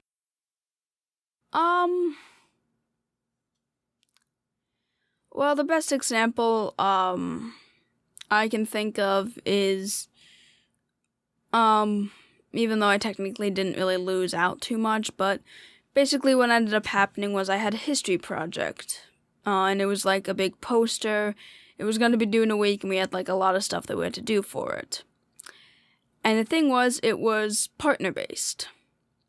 And like you got got one partner each, and you can only work with one other person basically. There were 11 students. That math doesn't work out very well. No, it doesn't. Shame it wasn't math class. They probably could have figured that part out. Yeah. And I was the one person that didn't get a partner. And, you know, I kind of didn't really like that because I was put under a lot of stress at first because it was like, well, I feel like I'm doing the work of 2 people, so that's just great. Right. With, like, the same amount of time. And even when you guys said, like, hey, maybe you should mention something to your teacher, I kind of didn't I kind of didn't, and you guys actually had to step in for me. I mean, how did that work out? Well, I was given extra time if I needed it, but which you didn't. Yeah, but he ended up being sick at one point, so he gave us an extra day anyway. So it's like, Okay, that was convenient. Yeah. So that's a good example of a situation where had you been more assertive, maybe you could have rectified that instead of having to be burdened by being the only person working on that project or by getting extra credit for being the only person. So I think the important thing to understand is there are times that not being assertive can be disadvantageous for you. And I'm not saying you need to be assertive all the time. And I think for the most part, this being a glaring exception, for the most part, when it's important, you assert yourself. If it's something that you need, something that you want, something that bothers you, you rise to the occasion. You're not assertive all the time. Maybe you could be more assertive. But I think in those times that it's important and you stand up for the things that you believe in, your assertiveness comes out. Would you agree with that? Yeah, I'd say that, like, especially when it concerns issues that I care deeply about, yeah, I can certainly be much more assertive. And I'll tell you, even the stuff that's not that important, you know, if you come to me and you have a creative project you're working on, stuff you were doing for mommy for her birthday, for instance. You have your creative ideas, you come to me, you pitch them to me, and I'll, as delicately as possible and as creatively as possible, critique them. And I'll give you my opinion on them. And when you don't agree with my opinion, you don't have a problem disagreeing with me. And then we'll talk it out and we'll respect each other's opinions. So even on situations where it's not that important, you still demonstrate your assertiveness. And I'm sure that comes from a comfort level that you have with me, knowing that you can have those kinds of discussions with me and we're not going to get angry at each other or anything like that. I think the important thing is you have to get to that comfort level with others as well. And I think if you do, you'll find that being assertive is a two-way street. People are going to be assertive with you. You'll be assertive with them. That assertiveness builds that respect. When you come to me with an opinion and your opinion differs from mine, I still respect your opinion. In fact, when you make your point, that builds that respect. The fact that you can stand behind it. You don't back down. If you really think that something should be a certain way, I respect you for that. And other people will too. You know, it's difficult using myself or mommy as examples there because of that level of comfort. But you have to believe that you'll get to that level of comfort where you'll have that respect with others. So that was all we have. We're going to take a quick break. We'll come back and we'll get your closing thoughts. All right. We'll be right back.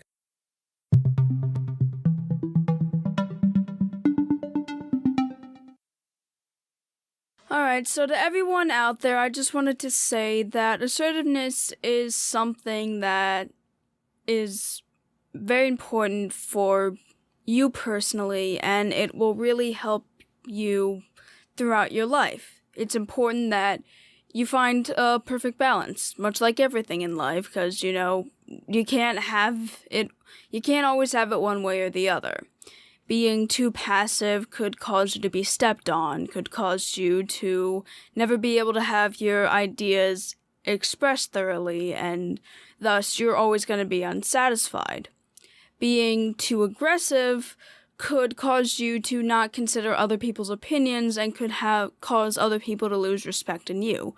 So really, it's important to find a perfect balance where you can respect other people's opinions but also respect your own at the same time. Okay. Sage advice as always. Thank you. That was it. Before we do go, though, I do want to once again invite our listening and viewing audience to subscribe to the podcast. Audio versions of this podcast can be found listed as Insights into Teens. Audio and visual versions of all the network's podcasts can be found listed as Insights into Teens. Nope, Insights into Things. Scratch that. Sorry. Isn't that like the second time you've messed that up? Yeah, and I have a script. I have a script and I have a screen here that I have it up on. So, and I've done 165 of these. So you think I'd have it down by now? Anyway, we would also invite you to write in, give us your feedback. You can email us at comments@insightsintothings.com. You can find us on Facebook at facebook.com/insightsintothingspodcasts. You can find us streaming 6 days a week on Twitch at twitch.tv/insightsintothings, as well as YouTube, where you'll find all of our episodes, all of our videos on YouTube at youtube.com/insightsintothings, where you get links to all that and more on our official website at insightsintothings.com. And you. And don't forget to check out our other two podcasts, Insights and Entertainment, hosted by you and Mommy, in which you guys are actually doing a podcast, so nice. And Insights Tonight Tomorrow, our not really monthly podcast anymore, hosted by you and my brother Sam. All right, that's a sales pitch if I ever heard one. I know, right? That's it. Another one in the books. Bye, everyone. Bye.